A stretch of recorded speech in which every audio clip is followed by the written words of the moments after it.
ഇതിന് പരാതി ഉണ്ടായിരുന്നു, ഒന്ന് പുറത്തിറങ്ങിയിരിക്കാൻ സ്ഥലമില്ലെന്ന്. ഇപ്പൊ അവിടെ ഫുട്ബോൾ കളിക്കാനുള്ള സ്ഥലമുണ്ട്, പാർക്കായി, സ്വിമ്മിംഗ് പൂളായി. എന്തായാലും ഒരു വെക്കേഷനൊക്കെ ആസ്വദിക്കാൻ പറ്റിയ അല്ലെ, ചികിത്സയും അതിന്റെ കൂടെ തന്നെ. അവിടെ താമസിച്ച് നമ്മുടെ ട്രീറ്റ്മെന്റിന് വന്നിരുന്ന പേഷ്യൻസ് എപ്പോഴും പറയുന്നത് ഞങ്ങൾക്കൊന്ന് പുറത്തിറങ്ങിയിരിക്കാൻ സൗകര്യമില്ല, നടക്കാൻ പുറത്തിറങ്ങിയ നേരം മെയിൻ ഹൈവേ ആണ്, ഇച്ചിരി മാറിയാണ് നല്ലൊരു ആംബിയൻസ്, സൈലന്റ് ആംബിയൻസ് ആണ് നല്ലത് എന്ന് തോന്നുന്നു. ഭാഗത്തു നിന്നുണ്ടാവുന്ന ഇൻഫ്ലുവൻസ് ഭയങ്കരമായിട്ട് ആളുകളെ മാറ്റും. അപ്പം ശരിക്കും പറഞ്ഞു കഴിഞ്ഞാൽ ആയുർവേദം എന്ന് പറയുന്നത് ഒരു പൗരാണിക സയൻസ് ആണെന്നും അതിന് ഒന്നും കൊള്ളില്ല എന്നും പറഞ്ഞ് ഈവൻ നമ്മുടെ ഗവൺമെൻറ്റിൻ്റെ ഭാഗത്തുനിന്ന് പോലും ആ ഒരു നിലയിലുള്ള അപ്രോച്ച് പല ഭാഗങ്ങളിൽ നിന്ന് വരുന്നുണ്ട്.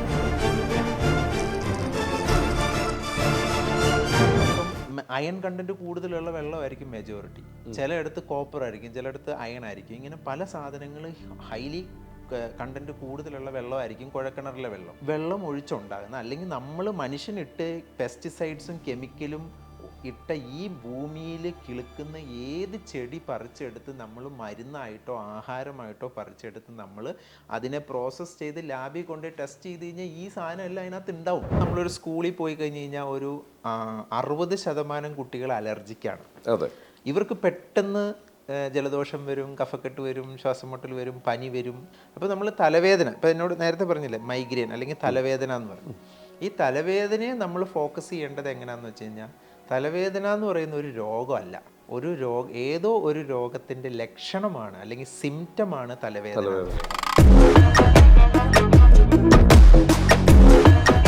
നമസ്കാരം, welcome to Jango space. It's me Sreenath K Janardhanan. നമ്മുടെ കൂടെ ഒരു അതിഥിയുണ്ട്. ഈ അതിഥിയെ കുറിച്ച് പറയണമെങ്കിൽ ഈ ഇൻ്റർവ്യൂ എൻ്റെ വളരെ സ്പെഷ്യൽ ആയിട്ടുള്ള ഒരു ഇൻ്റർവ്യൂ തന്നെയാണ്. കാരണം നമ്മൾ ഒരുപാട് ഇൻ്റർവ്യൂസ് എടുക്കുന്നുണ്ടെങ്കിൽ, ഒരുപാട് സെലിബ്രിറ്റി ഇൻ്റർവ്യൂസ് ഒക്കെ എടുക്കുന്നുണ്ട്.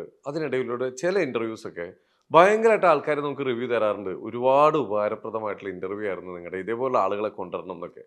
അങ്ങനെ ഇരിക്കുമ്പോൾ നമ്മുടെ മുമ്പിൽ ഒരാൾ ഒരുപാട് റിവ്യൂ ഞങ്ങൾക്ക് വന്നു, ഈ സാറിനെ ഒന്ന് ഇൻ്റർവ്യൂ ചെയ്യണം, ഈ സ്ഥാപനത്തെ ഒന്ന് നിങ്ങൾ പരിചയപ്പെടുത്തണം. 2021 എറണാകുളത്ത് ആരംഭിച്ച ഒരു ഹോസ്പിറ്റലാണ് ഒലീവ് ആയുർവേദ ഹോസ്പിറ്റൽ.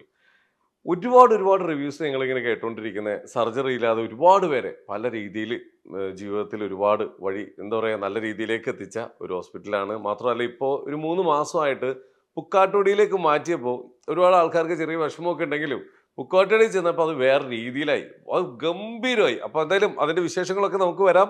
അപ്പോൾ ഇതിൻ്റെ വിശേഷങ്ങളെല്ലാം പങ്കുവയ്ക്കാൻ നമ്മളോടൊപ്പം ചേരുന്നത് ഒലീവ് ആയുർവേദ ഹോസ്പിറ്റലിൻ്റെ അമരക്കാരൻ, നമ്മുടെ സ്വന്തം ഡോക്ടർ ജോബിൻ ജേക്കബ് സാർ. നമസ്കാരം, വെൽക്കം ടു യുവർ ഷോ.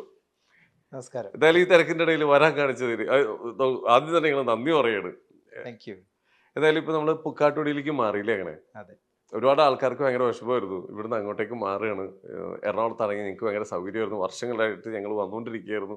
പക്ഷെ അവിടെ എത്തിക്കഴിഞ്ഞപ്പോൾ ആൾക്കാർക്ക് ഭയങ്കര ഇഷ്ടമായി. തീർച്ചയായിട്ടും. അവിടെ എന്തൊക്കെ മാറ്റങ്ങൾ അവിടെ വരുത്തിയേ ഇത്ര ഇഷ്ടപ്പെടാൻ വേണ്ടി? അത് വേറൊന്നുമല്ല, ഇവിടെ പാലാരിവട്ടത്ത് ഞാൻ EMCയുടെ ജസ്റ്റ് ഓപ്പോസിറ്റ് ആയിരുന്നു. അവിടെ നമുക്ക് ജസ്റ്റ് 5 റൂംസ് മാത്രമേ ഉണ്ടായിരുന്നുള്ളൂ.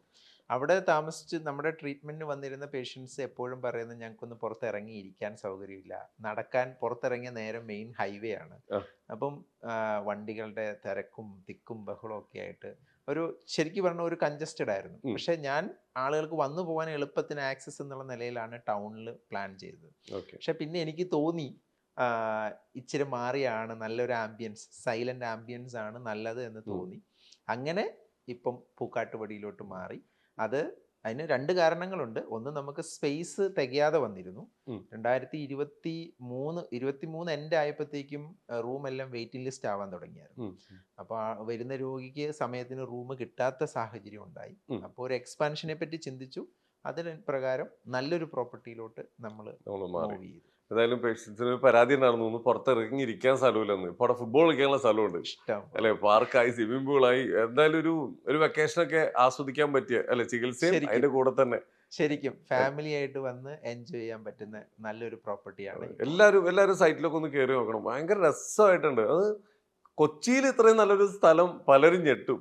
ഇങ്ങനെയൊക്കെ ഉണ്ടോ കൊച്ചിയിലെന്ന്. എല്ലാവരും കൊച്ചി എന്ന് പറയുമ്പോൾ ഭയങ്കര തിരക്കുള്ള ബിൽഡിങ്ങും കാര്യങ്ങളൊക്കെ അല്ലേ ആലോചിക്കുക. എത്രയൊക്കെ ആംബിയൻസ് ഉണ്ടെങ്കിലും ഒരു എക്സ്പെക്ട് ചെയ്യുന്നതിന് ഒരു പരിധി ഉണ്ട്. പക്ഷെ അതിന്റെ അപ്പുറമാണ് ഇത്രയും സൗകര്യമുള്ള ഒരു ഫെസിലിറ്റി ഉള്ള ഒരു ആയുർവേദ ഹോസ്പിറ്റൽ നമുക്ക് കൊച്ചിയിൽ കിട്ടില്ല. തീർച്ചയായിട്ടും. എടുത്തു പറയേണ്ട ഒരു കാര്യം, ഇപ്പം നമ്മുടെ പേജൊക്കെ നോക്കുമ്പോൾ ബിഫോർ ആഫ്റ്റർ ഒരുപാട് ട്രീറ്റ്മെന്റ് ഡീറ്റെയിൽസ് ഒക്കെ ഇട്ടിട്ടുണ്ട്. ഏറ്റവും കൂടുതൽ എടുത്ത് പറയേണ്ടത് നമ്മുടെ ശരീരത്തിൽ ഒരു എക്സ്ട്രാ ഒരു കത്തി വെക്കുകയോ എന്തെങ്കിലുമൊക്കെ വന്നു കഴിഞ്ഞാൽ എന്തെങ്കിലും ഒരു ചെറിയ ഒരു സൈഡ് എഫക്റ്റ് നമ്മുടെ ബോഡിയിൽ ഉണ്ടാവും. മാക്സിമം സർജറി ഒന്നും ഇല്ലാതെ അസുഖങ്ങൾ മാറ്റണം എന്നാണ് ഓരോരുത്തരുടെയും മനസ്സിലാഗ്രഹം. ഒരുപാട് പേരെ അതിൽ രക്ഷപ്പെടുത്തിയ ആളാണ് സാറ്. അപ്പോൾ എന്തായാലും എനിക്ക് അതിൻ്റെ കുറച്ച് ഡീറ്റെയിൽസ് അറിഞ്ഞാൽ കൊള്ളാമെന്നുണ്ട്. ഈ നമ്മൾ സർജറി വേണം എന്ന് പറഞ്ഞ് അതിൽ വിശ്വസിച്ച് അതിനുവേണ്ടി പൈസ ഉണ്ടാക്കി ഒരാൾ പോയി സർജറി ചെയ്ത് പുറത്തിറങ്ങുമ്പോൾ ഒരു ചെറിയൊരു സൈഡ് എഫക്റ്റുകളുമായി പുറത്തേക്ക് ഇറങ്ങുമ്പോൾ അതില്ലാതെ മാറ്റാം എന്നുള്ളൊരു ഓപ്ഷൻ നമ്മുടെ കയ്യിലുണ്ട്. എന്നിട്ട് എന്താണ് ആളുകൾ കംപ്ലീറ്റ് ആയിട്ട് ഇതിലേക്ക് ഇപ്പോഴും എത്താത്തത്? ആയുർവേദം എന്ന് പറയുന്ന ഒരു സയൻസ് ആണ്. അതിന് ആളുകൾ പല രീതിയിൽ കുറ്റം പറയുന്നുണ്ട്. ഇപ്പം നേരത്തെ താങ്കൾ തന്നെ പറഞ്ഞു സൈഡ് എഫക്റ്റിന്റെ കാര്യം പറഞ്ഞു. അപ്പൊ സൈഡ് എഫക്റ്റ് പറഞ്ഞതുകൊണ്ട് ഇന്ന് ആളുകൾ പലരും പറയുന്നത് ആയുർവേദത്തിന് സൈഡ് എഫക്റ്റ് ആണെന്നാണ് പറയുന്നത്. സത്യത്തിൽ ഒന്ന് ഇമാജിൻ ചെയ്തു നോക്കി, ആയുർവേദം എന്ന് പറയുന്നത് നാച്ചുറൽ മെഡിസിൻ ആണ്. ഈ നാച്ചുറൽ മെഡിസിൻ എങ്ങനെയാണ് സൈഡ് എഫക്റ്റ് വരിക? ഒരിക്കലും വരാൻ പാടില്ലാത്തൊരു സാധനമാണ് ആയുർവേദ മെഡിസിന് സൈഡ് എഫക്റ്റ് എന്ന് പറയുന്നത്. പക്ഷേ ഇന്ന് നമ്മൾ എവിടെ നോക്കിയാലും, ഈവൻ ഗൂഗിളിൽ ചെയ്താൽ പോലും നമുക്ക് കാണുന്ന ആയുർവേദ മെഡിസിൻ കഴിച്ചാൽ ലിവറും കിഡ്നിയും പോകുമെന്നാണ് പറയുന്നത്. പക്ഷേ എന്താണ് അതിൻ്റെ വാസ്തവം? നമ്മൾ അതിൻ്റെ ഡീറ്റെയിലേക്ക് കടന്നു നിന്ന് കഴിഞ്ഞാൽ പറയും, അതിനകത്ത് ഹെവി മെറ്റലുണ്ട്, അത് കഴിച്ചാൽ കിഡ്നി പോവും, ലിവർ പോവും, ഇതാണ് പറയുന്നത്. പക്ഷെ അതിൻ്റെ റിയാലിറ്റിയും കൂടി നമ്മൾ മനസ്സിലാക്കണം. എന്താണ് അതിൻ്റെ റിയാലിറ്റി? ഇപ്പം ഞാൻ പറയുന്നു, ഇത് ഈ റിയാലിറ്റി അറിയണമെന്നുണ്ടെങ്കിൽ നമ്മൾ ആദ്യം മെഡിസിൻസിൻ്റെ ടൈപ്സ് അറിയണം. ഇപ്പോൾ എക്സാമ്പിൾ സിമ്പിളായിട്ട് മനസ്സിലാവാൻ വേണ്ടി ഞാൻ ഇംഗ്ലീഷ് മെഡിസിൻ്റെ കാര്യം തന്നെ പറയാം. അലോപ്പതി മെഡിസിനിൽ ടൈപ്പ് ഓഫ് മെഡിസിൻസ് ഉണ്ട്. ഒരു കാറ്റഗറി മെഡിസിനാണ് ആൻറ്റിബയോട്ടിക്സ് എന്ന് പറയുന്നത്. ഈ ആൻറ്റിബയോട്ടിക്സ് എന്ന് പറഞ്ഞാൽ പെൻസിലിൻ. അതിന് സൈഡ് എഫക്റ്റും പ്രശ്നങ്ങളും ഉള്ളത് കൊണ്ടാണ് അതിന് ഒരു ലിമിറ്റഡ് ഡോസ് ഫിക്സ് ചെയ്തിരിക്കുന്നത്. അത് 3 days 5 days 7 days ഇങ്ങനെ കഴിക്കാവൂ. അത് നമ്മളൊരു 100 ഗുളിക താട്ടേന്നും പറഞ്ഞ് മെഡിക്കൽ സ്റ്റോറിൽ ചെന്നാൽ പോലും അത് തരത്തു പോലും ഇല്ല. കാരണം എന്താണ്? അതിനൊരു ലിമിറ്റഡ് ഡോസ് വെച്ചിട്ടുണ്ട്, അങ്ങനെ അത് കഴിക്കാൻ പാടുള്ളൂ. എന്നാൽ ഷുഗറിൻ്റെയും BP-യുടെയും ഗുളിക അങ്ങനെയാണോ? അതും ഇംഗ്ലീഷ് മരുന്നാണ്, പക്ഷേ അത് നമ്മൾ എന്ത് ചെയ്യുന്നു? ഡെയിലി കഴിക്കുന്നു. ഇനി സ്റ്റിറോയിഡ് കണ്ടന്റുള്ള മെഡിസിൻ ഉണ്ട്, അതിനും ലിമിറ്റഡ് ടൈമുണ്ട്. അപ്പം സെയിം ഗ്രൂപ്പ് മെഡിസിൻ ആണെങ്കിലും പല മരുന്നിനും പല ഡോസേജും പല ഡ്യൂറേഷനുമാണ് പറയുന്നത്. ഇതെന്തുകൊണ്ടെന്ന് വെച്ച് കഴിഞ്ഞാൽ അതിൻ്റെ സൈഡ് എഫക്റ്റിനെ ഡിപ്പെൻഡ് ചെയ്തിട്ടാണ് എന്ത് ചെയ്യുന്നത്, അതിനെ തരംതിരിക്കുന്നത്. അപ്പം എന്ന് പറഞ്ഞ പോലെ തന്നെ ആയുർവേദത്തിലും ക്ലാസ് ഓഫ് മെഡിസിൻസ് ഉണ്ട്. അതിൽ 90% പ്ലാൻ ബേസ്ഡ് മെഡിസിൻ ആണ്. ഈ പ്ലാൻ ബേസ്ഡ് മെഡിസിനിൽ യാതൊരു സൈഡ് എഫക്റ്റും ഇല്ല. കാരണം നമ്മൾ ആഹാരം കഴിക്കുന്നത് എന്തുവാ? പ്ലാന്റ്സ് ആണ്. അരി, ഗോതമ്പ്, വെജിറ്റബിൾസ്, ഇതെല്ലാം പ്ലാന്റ്സിൽ നിന്ന് വരുന്നതാണ്, ചെടികളിൽ നിന്ന് എടുക്കുന്നതാണ്. അതുപോലെ തന്നെ എടുക്കുന്ന മറ്റൊരു സാധനമാണ് ആയുർവേദ മെഡിസിൻ എന്ന് പറയുന്നത്. ഓക്കെ, അപ്പം ഒരു 90% ചെടികളിൽ നിന്ന് എടുക്കുന്ന മെഡിസിൻസാണ്. അത് തികച്ചും നാച്ചുറലാണ്, അതിനകത്ത് യാതൊരു കുഴപ്പമില്ല. എന്നാൽ ഒരു 10% ആൻറ്റിബയോട്ടിക്സ് കാറ്റഗറിയിലുള്ള മെഡിസിൻ ഉണ്ട്. അത് ഹൈലി പോയിസൺ ആയിട്ടുള്ള അല്ലെങ്കിൽ ഡെഡ്ലി പോയിസൺ ആയിട്ടുള്ള ഹെവി മെറ്റലും മറ്റ് സാധനങ്ങളിൽ നിന്ന് പ്യൂരിഫൈ ചെയ്ത് എടുക്കുന്ന മെഡിസിനാണ്. അതിന് പർട്ടിക്കുലർ ഡ്യൂറേഷൻ വെച്ചിട്ടുണ്ടാവും, ഡോസേജ് വെച്ചിട്ടുണ്ടാവും, ഇതെല്ലാം വെച്ചിട്ടുണ്ടാവും. പക്ഷേ ഇതാരും ഡോക്ടേഴ്സ് ആരും ഇതെന്ത് ചെയ്യാറില്ല, മിക്സ് ചെയ്യത്തില്ല. പ്ലാൻ ബേസ്ഡ് മെഡിസിനകത്ത് നിന്ന് ഇതും കുറച്ച് കിടക്കട്ടെ എന്ന് പറഞ്ഞാൽ അങ്ങനെ മിക്സ് ചെയ്ത് ആരും കൊടുക്കാറില്ല. പക്ഷേ ഒരു ഡോക്ടറെ സംബന്ധിച്ചിടത്തോളം വിത്തൗട്ട് ആൻറ്റിബയോട്ടിക് ഒരു ഡോക്ടർക്ക് സർവൈവ് ചെയ്യാനേ പറ്റില്ല. ആൻറ്റിബയോട്ടിക് ഇല്ലെങ്കിൽ ചികിത്സയില്ല. ചില സാഹചര്യത്തിൽ ആൻറ്റിബയോട്ടിക് ഇല്ലാതെ നമുക്കൊന്നും ചെയ്യാൻ പറ്റില്ല. അപ്പം ആൻറ്റിബയോട്ടിക് എന്ന് പറയുന്ന സാധനം ഇല്ലാതെ ഒരു ഡോക്ടർക്ക് ട്രീറ്റ് ചെയ്യാൻ പറ്റത്തില്ല. അപ്പോൾ ട്രീറ്റ് ചെയ്യണമെങ്കിൽ ആൻറ്റിബയോട്ടിക്, അത് ആയുർവേദ ഡോക്ടർ ആണെങ്കിലും ഹോമിയോ ആണെങ്കിലും അലോപ്പതി ആണെങ്കിലും ഡോക്ടർക്ക് ആൻറ്റിബയോട്ടിക് നിർബന്ധമാണ്. എന്ന് കരുതി എല്ലാവർക്കും ആൻറ്റിബയോട്ടിക് വേണ്ട. ഇപ്പോൾ ഷുഗറിനും BP-ക്കും കൊളസ്ട്രോളിനും ചെല്ലുന്ന ഡോക്ടർമാരാരെല്ലാം ആൻറ്റിബയോട്ടിക് എഴുതി കൊടുക്കുമോ? ഇല്ല. അവർക്ക് അങ്ങനെ കഴിക്കേണ്ട ഒരു സിറ്റുവേഷൻ, ഒരു ഇൻഫെക്ഷൻ ഉണ്ട്, ആൻറ്റിബയോട്ടിക് കഴിച്ചേ പറ്റൂ. അത് കുഞ്ഞാണെങ്കിലും വലിയവനാണെങ്കിലും കഴിച്ചേ പറ്റൂ. അപ്പം ഈ സൈഡ് എഫക്റ്റ് എന്ന് പറയുന്നത് ഈ ഹെവി മെറ്റൽ കണ്ടന്റ് ഉള്ള സാധനത്തിനാണ് ഒന്ന് സൈഡ് എഫക്റ്റ് ഉണ്ട് എന്ന് പറയുന്നത്. ഇനി രണ്ടാമത്തെ പ്രോബ്ലം എന്ന് പറയുന്നത് നമ്മുടെ നാട്ടിലെ ഈ ആയുർവേദ മരുന്ന് പ്ലാൻ ബേസ്ഡ് മെഡിസിൻ പോലും ലാബ് ടെസ്റ്റ് ചെയ്തിട്ട് അതിനകത്ത് ഹെവി മെറ്റൽ കണ്ടന്റ് ഉണ്ട് എന്ന് പറയുന്നതാണ് വേറൊരു സംഗതി. അതിൻ്റെ നിജസ്ഥിതി എന്താണെന്ന് വെച്ച് കഴിഞ്ഞാൽ നമ്മൾ മനസ്സിലാക്കേണ്ട ഒരു കാര്യം, നമ്മുടെ നാട്ടിൽ മനുഷ്യൻ ജീവിക്കുന്ന ഏത് സ്ഥലത്തും വളരുന്ന ചെടി നമ്മൾ ലാബിൽ കൊണ്ടുപോയി പരിശോധിച്ച് കഴിഞ്ഞ് കഴിഞ്ഞാൽ അതിനകത്ത് ഹെവി മെറ്റലും ഉണ്ടാവും, പെസ്റ്റിസൈഡ് ഉണ്ടാവും, എല്ലാ സാധനവും ഉണ്ടാവും. ഇതാ ചെടി ഉണ്ടാക്കുന്ന സാധനമല്ല, മനുഷ്യനായിട്ട് അതിനകത്ത് എന്ത് ചെയ്തതാണ്, ഉണ്ടാക്കിയതാണ്. അതിന് ഞാനൊരു എക്സാമ്പിൾ പറഞ്ഞുതരാം. നമ്മൾ ബോർവെല്ല് കുഴക്കിണറിലെ വെള്ളം നമ്മൾ വീട്ടിൽ കുഴക്കിണറൊക്കെ അടിക്കുമെങ്കിൽ നമ്മളാരും കുഴക്കിണറിലെ വെള്ളം കുടിക്കാൻ എടുക്കാറില്ല. പക്ഷേ ഒട്ടും നിവൃത്തിയില്ലാത്ത സാഹചര്യമാണ്, കുഴക്കിണറേ ഓപ്ഷൻ ഉള്ളുവെങ്കിൽ നമ്മൾ കുഴക്കിണറിലെ വെള്ളം കുടിക്കും. പക്ഷേ അത് കുടിക്കുമ്പോൾ നമ്മൾ എന്ത് ചെയ്യും, അതിന് പ്രോപ്പറായിട്ടുള്ള ഫിൽറ്ററും കാര്യങ്ങളൊക്കെ വെച്ച് അതിനകത്ത് നിന്ന് അൺവാണ്ടഡ് ആയിട്ടുള്ള ഹെവി മെറ്റൽ കണ്ടന്റും സാധനങ്ങളെല്ലാം റിമൂവ് ചെയ്തിട്ടാണ് നമ്മൾ വെള്ളം ഉപയോഗിക്കുന്നത്. എന്നാൽ ഇതേ നമ്മൾ തന്നെ കൃഷിക്ക് കുഴക്കിണർ അടിക്കുമ്പോൾ ആ വെള്ളം നമ്മൾ ഫിൽറ്ററോ പ്യൂരിഫയറോ ഒന്നും വെക്കാറില്ല. നമ്മൾ എന്താ ചെയ്യുന്നത്, ഹെവി മെറ്റലുള്ള ഏത് മെറ്റലാണോ അതിനകത്ത് കൂടുതലുള്ള ഇത് നേരെ നമ്മൾ ചെടിക്ക് അടിച്ചു കൊടുക്കുക ചെയ്യുന്നത്. ഇപ്പം അയൺ കണ്ടന്റ് കൂടുതലുള്ള വെള്ളമായിരിക്കും മെജോറിറ്റി, ചിലയിടത്ത് കോപ്പർ ആയിരിക്കും, ചിലയിടത്ത് അയൺ ആയിരിക്കും. ഇങ്ങനെ പല സാധനങ്ങൾ ഹൈലി കണ്ടന്റ് കൂടുതലുള്ള വെള്ളമായിരിക്കും കുഴക്കിണറിലെ വെള്ളം. ഈ വെള്ളം നമ്മൾ ഈ വെജിറ്റബിൾസിനും ചെടിക്കും മൊത്തം അതുപോലെ അടിച്ചു കൊടുക്കുകയല്ലേ. അടിച്ചു കൊടുക്കുമ്പോൾ ഈ ചെടി എന്തോ ഈ വലിച്ചെടുക്കുന്നത്, ഈ കണ്ടന്റ് കൂടുതലുള്ള വെള്ളമാണ് വലിച്ചെടുക്കുന്നത്. ആ ചെടിയല്ലേ നമ്മൾ എന്ത് ചെയ്യുന്നത്, വെജിറ്റബിൾസ് ആയിട്ട് ഉപയോഗിക്കുന്നത്. അപ്പൊ ഈ വെജിറ്റബിൾസിലൂടെ നമ്മുടെ ശരീരത്തിൽ കയറുന്നത് എന്തുവാ, ഈ കണ്ടന്റ് ആണ് കയറുന്നത്.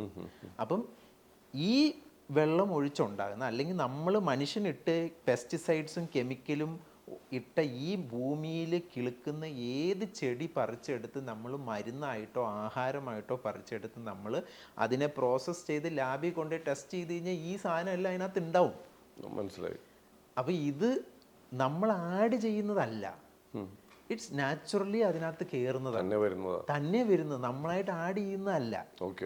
അപ്പോൾ ഇതിന് ശരിക്കും പറഞ്ഞു കഴിഞ്ഞ് കഴിഞ്ഞാൽ ആയുർവേദ മെഡിസിനിൽ ഹെവി മെറ്റൽ ആണെന്നും പറഞ്ഞ് ആയുർവേദ മരുന്ന് നെഗ്ലക്റ്റ് ചെയ്യല്ല വേണ്ടത്. ശരിക്കും ഇതിന് നമ്മൾ എന്ത് ചെയ്യണം, ഒരു ടെക്നോളജി കണ്ടെത്തണം.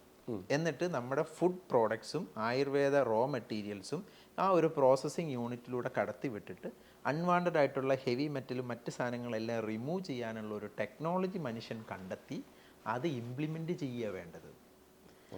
ഇനി ഈ ഒരു ഡോസേജ് എന്ന് പറയുന്നത്, അല്ലെങ്കിൽ ഈ ഒരു പോയിന്റ്, അല്ലെങ്കിൽ ഹെവി മെറ്റൽ ഉണ്ട് എന്ന് പറയുന്ന ഈ ഒരു പോയിന്റ് നെഗ്ലിജിബിൾ റേഷ്യോ ആണ്. പ്ലസ് ഓർ മൈനസ് എന്ന് പറഞ്ഞാൽ എപ്പോഴും ഉണ്ടാവുമല്ലോ. ആ പ്ലസ് ഓർ മൈനസിൽ നിൽക്കുന്ന നെഗ്ലിജിബിൾ റേഷ്യോ ആണ് ഈ ഹെവി മെറ്റൽ ഉണ്ട് എന്ന് പറയുന്നത്. അത് നമ്മൾ ആയുർവേദ മെഡിസിൻ ലാബിൽ കൊണ്ട് ചെക്ക് ചെയ്താലും ഉണ്ടാവും. നമ്മൾ കഴിക്കുന്ന വെജിറ്റബിൾസും അരി ഗോതമ്പ് എന്ത് സാധനം കൊണ്ട് ലാബിൽ കൊണ്ട് ചെക്ക് ചെയ്താലും ഈ സാധനം ഉണ്ടാവും. അപ്പം അങ്ങനെയാണെങ്കിൽ നമുക്ക് ഒന്നും കഴിക്കാൻ പറ്റില്ല, എന്ത് കഴിച്ചാലും ലിവറിനും കിട്ടിയും പ്രശ്നമാണ്. അപ്പോൾ ഇത് ശരിക്കും പറഞ്ഞു കഴിഞ്ഞാൽ ഈ ഒരു റിയാലിറ്റി നമ്മൾ അറിയാതെ സംസാരിക്കുമ്പോഴാണ് ഇത് മനസ്സിലാകുന്നത്. അപ്പം ഇത് വലിയൊരു ഇമ്പോർട്ടൻ്റ് ആയിട്ടുള്ളൊരു കാര്യമാണ്. അപ്പോൾ ആയുർവേദ മെഡിസിനിൽ സൈഡ് എഫക്റ്റ് ഉണ്ട്, കിഡ്നി ലിവറും പോകുന്നുണ്ട് എന്ന് പറയുമ്പോൾ നമ്മൾ മനസ്സിലാക്കണം, ആയുർവേദ മെഡിസിന് മാത്രമല്ല നമ്മൾ കഴിക്കുന്ന എല്ലാ വെജിറ്റബിൾസിലും ഇതുണ്ട് എന്നുള്ളത് നമ്മൾ മനസ്സിലാക്കണം. തീർച്ചയായിട്ടും. ഇപ്പോൾ എല്ലാവരുടെയും ഉള്ളിലൊരു ഡൗട്ടുണ്ട്, ഇത്രയധികം ഇപ്പോൾ എന്താ പറയുക, പഴയ പോലത്തെ ഈ മെഡിസിൻസ് അവൈലബിലിറ്റി, ആയുർവേദ മെഡിസിൻ്റെ അവൈലബിലിറ്റി, അതല്ലെങ്കിൽ നാട്ടുമരുന്നുകൾ, ചെടികൾ, ഇതൊന്നും ഇപ്പോൾ കിട്ടാനില്ല, ഇങ്ങനെ നശിച്ചുകൊണ്ടിരിക്കുകയാണ്. ഇപ്പോൾ പണ്ടൊരു തൊട്ടാവാടി വെള്ളം തിളപ്പിക്കണമെങ്കിൽ പറമ്പിലുണ്ടായിരുന്നു, ഇപ്പം അതില്ല. അപ്പം ഇങ്ങനെ വന്നുകൊണ്ടിരിക്കുമ്പോൾ എവിടെ നിന്നാണ് ഇതിനും മാത്രം ഈ ഗുളികകളും കഷായങ്ങളും ഉണ്ടാക്കാനുള്ള ഈ ഇത് കിട്ടുക എന്നുള്ളൊരു സാധനമുണ്ട്. ഭയങ്കര പാടാ. അതെ, അത് സിമ്പിളായിട്ട് പറയുകയാണെങ്കിൽ കുറുന്തോട്ടി മാത്രം എടുക്കാം. പണ്ടൊക്കെ ഒറിജിനൽ വെറൈറ്റി എന്ന് പറയുന്നത് സിഡ കോഡിഫോളിയ എന്ന് പറയുന്ന വെറൈറ്റി ബ്രീഡാണ് ഒറിജിനൽ കുറുന്തോട്ടി എന്ന് പറയുന്നത്. മലയാളത്തിൽ വള്ളി കുറുന്തോട്ടി എന്ന് പറയും. ഇതായിരുന്നു ഒറിജിനൽ കുറുന്തോട്ടി. അത് ഞാൻ പ്രാക്ടീസ് തുടങ്ങിയപ്പോൾ തന്നെ ഈ സാധനം കാണാണ്ടായി. അതായത് 2012-10 കാലഘട്ടത്തിൽ തന്നെ ഇത് കിട്ടാനില്ലാണ്ടായി, മാർക്കറ്റിൽ നിന്ന് തന്നെ ഇത് ഇല്ലാണ്ടായി. അപ്പോൾ പിന്നെ ആളുകൾ എന്തായി, സിഡ കോഡിഫോളിയ വിട്ട്, അത് കിട്ടാനില്ലല്ലോ, അപ്പോൾ സിഡ കോഡിഫോളിയ വിട്ടിട്ട് സിഡ റെട്ടിയോസയാക്കി. നാടൻ സാധാ ഒരു ബ്രൗൺ കളറുള്ള തണ്ടുള്ള ഹാർട്ട് ഷേപ്പ് ലീഫുള്ള കുറുന്തോട്ടിയുണ്ട്, അതാണ് സിഡ റെട്ടിയോസ എന്ന് പറയും. അപ്പോൾ അത് യൂസ് ചെയ്യാൻ തുടങ്ങി. ഇപ്പം ഏകദേശം ഇപ്പം വന്ന് അതും കിട്ടാണ്ടായി. ഇപ്പം മറ്റേ ആനക്കുറുന്തോട്ടി എന്ന് പറയും, നമ്മൾ ചൂലുണ്ടാക്കാനൊക്കെ ഉപയോഗിക്കും വീട്ടിൽ. പണ്ട് നാട്ടിൻ പുറങ്ങളിലൊക്കെ ചൂല് ഉണ്ടാക്കാനായിട്ട് പറിച്ച് ഉപയോഗിക്കുന്ന ഒരു കുറുന്തോട്ടി, ഇതാണ് ഇപ്പോൾ ഉപയോഗിക്കുന്നത്. അപ്പോൾ ശരിക്കും പറഞ്ഞു കഴിഞ്ഞാൽ അവൈലബിലിറ്റി ഇല്ലാണ്ടായി അതിന് സബ്സ്റ്റിറ്റ്യൂട്ട് ആളുകൾ ഉപയോഗിച്ച് തുടങ്ങി. പക്ഷേ ഇപ്പം അതിന് മാറ്റം വന്നു. കാരണം ഇപ്പോൾ ഒരുപാട് പേര് കൾട്ടിവേഷൻ സ്റ്റാർട്ട് ചെയ്തു. തമിഴ്നാട്ടിലും കേരളത്തിലും, ഈവൻ കേരളത്തിലും ഒത്തിരി പേര് ഇടവിളയായിട്ടും മറ്റു കാര്യങ്ങളിലൊക്കെ ആയിട്ട് കൃഷി ആരംഭിച്ചു. ഇപ്പം നമ്മളൊക്കെ ഒത്തിരി പേരെ സഹായിക്കുന്നുണ്ട്. എസ്പെഷ്യലി മഞ്ചേരിയിൽ മോർണിംഗ് ഫാമിംഗ് എന്ന് പറഞ്ഞ DYFI ഒരു വലിയൊരു പ്രോഗ്രാം ഉദ്യമം ഏറ്റെടുത്ത് സ്റ്റാർട്ട് ചെയ്തത്. അതിനകത്ത് കോർഡിനേറ്റിംഗ് ഒക്കെ ഞാനാണ് ചെയ്തത്. ഫാമിങ്ങിന് വേണ്ട സപ്പോർട്ടും സീഡ് സപ്ലൈ ഒക്കെ ചെയ്തത് ഞാനായിരുന്നു മഞ്ചേരിയിൽ. DYFI ഒരു മോർണിംഗ് ഫാമിംഗ് എന്ന് പറഞ്ഞിട്ട് ഒരു വലിയൊരു പ്രോഗ്രാം ചെയ്തായിരുന്നു. ആയുർവേദ ചെടികളുടെ അവർ ഉദ്ദേശിച്ച ഇതാണ്, നാട്ടിൽ വേക്കൻ്റായി കിടക്കുന്ന ഒത്തിരി സ്ഥലങ്ങളുണ്ട്. ആരുടെ സ്ഥലമൊന്നുമില്ല, ഏത് വേക്കൻ്റ് ആയിട്ട് കിടക്കുന്ന സ്ഥലവും ഓണറെ വിളിച്ചു പറയും, നിങ്ങൾ എന്തെങ്കിലും ചെയ്യുന്നുണ്ടോ, ഇല്ലെങ്കിൽ ഞങ്ങൾ ഇവിടെ ചെയ്യാൻ പോവാന്നും പറഞ്ഞ് അതെല്ലാം വെട്ടി ക്ലീൻ ചെയ്ത് അതിൽ ഹെർബൽ ഫാമിംഗ് ചെയ്യാനായിട്ട് സ്റ്റാർട്ട് ചെയ്തു. അങ്ങനെ വലിയൊരു സ്റ്റെപ്പാണ് അവർ എടുത്തു വെച്ചത് DYFI. അത് കേരളം മൊത്തം ചെയ്യണം എന്നൊക്കെ പ്ലാൻ ചെയ്താണ് സ്റ്റാർട്ട് ചെയ്തത്. പക്ഷെ അവർ മഞ്ചേരിയിൽ നല്ല നിലയിൽ അത് ചെയ്യുന്നുണ്ട്. എല്ലാവരും ചെയ്യട്ടെ, നല്ലൊരു കാര്യമല്ലേ, വളരെ നല്ല കാര്യം. മോർണിംഗ് ഫാമിംഗ് എന്ന് പറഞ്ഞ യൂത്ത്സും അതേപോലെ എംപ്ലോയീസ് എല്ലാവരും ചേർന്ന് ആ നാട്ടിലുള്ള വെറുതെ കാട് പിടിച്ച് കിടക്കുന്ന സ്ഥലങ്ങളെല്ലാം വെട്ടി നിരത്തി അവിടെ ചെടികൾ ഹെർബ്സ് ഒക്കെ നട്ടു വളർത്തി നല്ലൊരു സ്റ്റാർട്ടപ്പ് ആയിരുന്നു അത്. ശരിക്കും അതൊക്കെ ഗവൺമെന്റ് സൈഡിൽ നിന്നൊക്കെ സപ്പോർട്ടും കൂടി ചെയ്തു കൊടുത്തു കഴിഞ്ഞാൽ നമ്മുടെ ഇവിടെ ഒന്നും കാട് പിടിച്ച് ഒരു സ്ഥലവും കിടക്കത്തില്ല. ആർക്കും ബുദ്ധിമുട്ടില്ലല്ലോ, നല്ല കാര്യങ്ങളല്ലേ. പിന്നെ ഈ ഹെർബ്സ് നടുമ്പോൾ ഒരു പ്രത്യേകത എന്ന് പറഞ്ഞാൽ നമ്മൾ വളം ഇടണ്ട, ചെള്ളു കുത്തത്തില്ല, കീടങ്ങൾ കുത്തത്തില്ല. കാരണം ഇതിനൊക്കെ ഹൈ സ്ട്രോങ് കപ്പാസിറ്റി ഉണ്ട്. ഒരു ചെള്ളും വന്ന് ഇതിനെ എന്ത് ചെയ്യത്തില്ല, തൊട്ടില്ല. ഓക്കെ, ഇപ്പൊ നമ്മുടെ വിദേശത്തൊക്കെ ആളുകൾ വരുന്നില്ലേ ഇപ്പൊ നമ്മുടെ അടുത്തേക്ക്, ശരിക്കും അവരൊക്കെ വരുമ്പോൾ ഇവിടുത്തെ ചികിത്സാ രീതിനെ അവർ കാണുന്നത് ഭയങ്കര പ്രൗഡായിട്ടാണ്. അപ്പോൾ അവരെന്താണ് പറയുന്നത്, നമ്മുടെ ഇവിടുത്തെ ചികിത്സാ രീതിയെക്കുറിച്ച് അവരെന്താ പറയുന്നത്? ഞാൻ ഇപ്പം കഴിഞ്ഞ മാസം ഒമാനിൽ വിസിറ്റ് ചെയ്തിരുന്നു. ഫ്രീക്വൻ്റ് ആയിട്ട് വിസിറ്റ് ചെയ്യാനായിട്ട് ഉദ്ദേശിക്കുന്നു. ഇവിടെയും നമുക്കും പേഷ്യൻസ് വരാറുണ്ട്, ഡിഫറെൻറ്റ് കൺട്രീസിൽ നിന്ന് വരാറുണ്ട്. ലാസ്റ്റ് മന്തിൽ നമുക്ക് കെനിയെന്നും UK എന്നൊക്കെ പേഷ്യൻ്റ് ഉണ്ടായിരുന്നു. പല രാജ്യം മൾട്ടിപ്പിൾ ആയിട്ടുള്ള സ്ഥലങ്ങളിൽ നിന്ന് വരാറുണ്ട്. അവരൊക്കെ നല്ല ഫീഡ്ബാക്ക്. ഇയർലി വരുന്നവരുണ്ട്, എല്ലാ വർഷവും ഫ്രീക്വൻ്റ് ആയിട്ട് വരുന്നവരുണ്ട്. ഞാനൊക്കെ അത് പറയുകയാണെന്നുണ്ടെങ്കിൽ, ഞാൻ പഠിച്ച സമയത്ത് എൻ്റെ കസിൻസ് എന്നോട് പറയുമായിരുന്നു, ആയുർവേദം അല്ലേ, സായിപ്പിനെയൊക്കെ പിടിച്ച് പറ്റിക്കാലോ എന്നുള്ള രീതിയിൽ പറയുമായിരുന്നു. അപ്പൊ അന്ന് ഞാൻ വിചാരിച്ചു, സായിപ്പിനെയൊക്കെ പിഴിഞ്ഞെടുക്കാൻ ഉഴിച്ചിലും പിഴിച്ചിലുമാണല്ലോ, അപ്പൊ പിഴിഞ്ഞെടുക്കാന്നുള്ള ഒരു ആ രീതിയിൽ എന്നെ കളിയാക്കുമായിരുന്നു. അപ്പം ഞാനും ചിന്തിച്ചു, ശരിയാണല്ലോ, ആയുർവേദം പഠിച്ചു കഴിഞ്ഞിട്ട് ഉഴിച്ചിലും പിഴിച്ചിലൊക്കെ ചെയ്യണമല്ലോ എന്നുള്ള ഒരു ഇതിലൊക്കെ നിന്ന് ചിന്തിച്ചു. പക്ഷെ നമ്മൾ മനസ്സിലാക്കേണ്ട ഒരു കാര്യം, ഈ എസ്പെഷ്യലി വൈറ്റ്, ജർമ്മൻ, USA ഇങ്ങനെയുള്ള ആ നാട്ടിലുള്ളവർ, ഇപ്പം എൻ്റെ അടുത്ത് വരുന്ന പേഷ്യൻസിനെ എനിക്കറിയാം.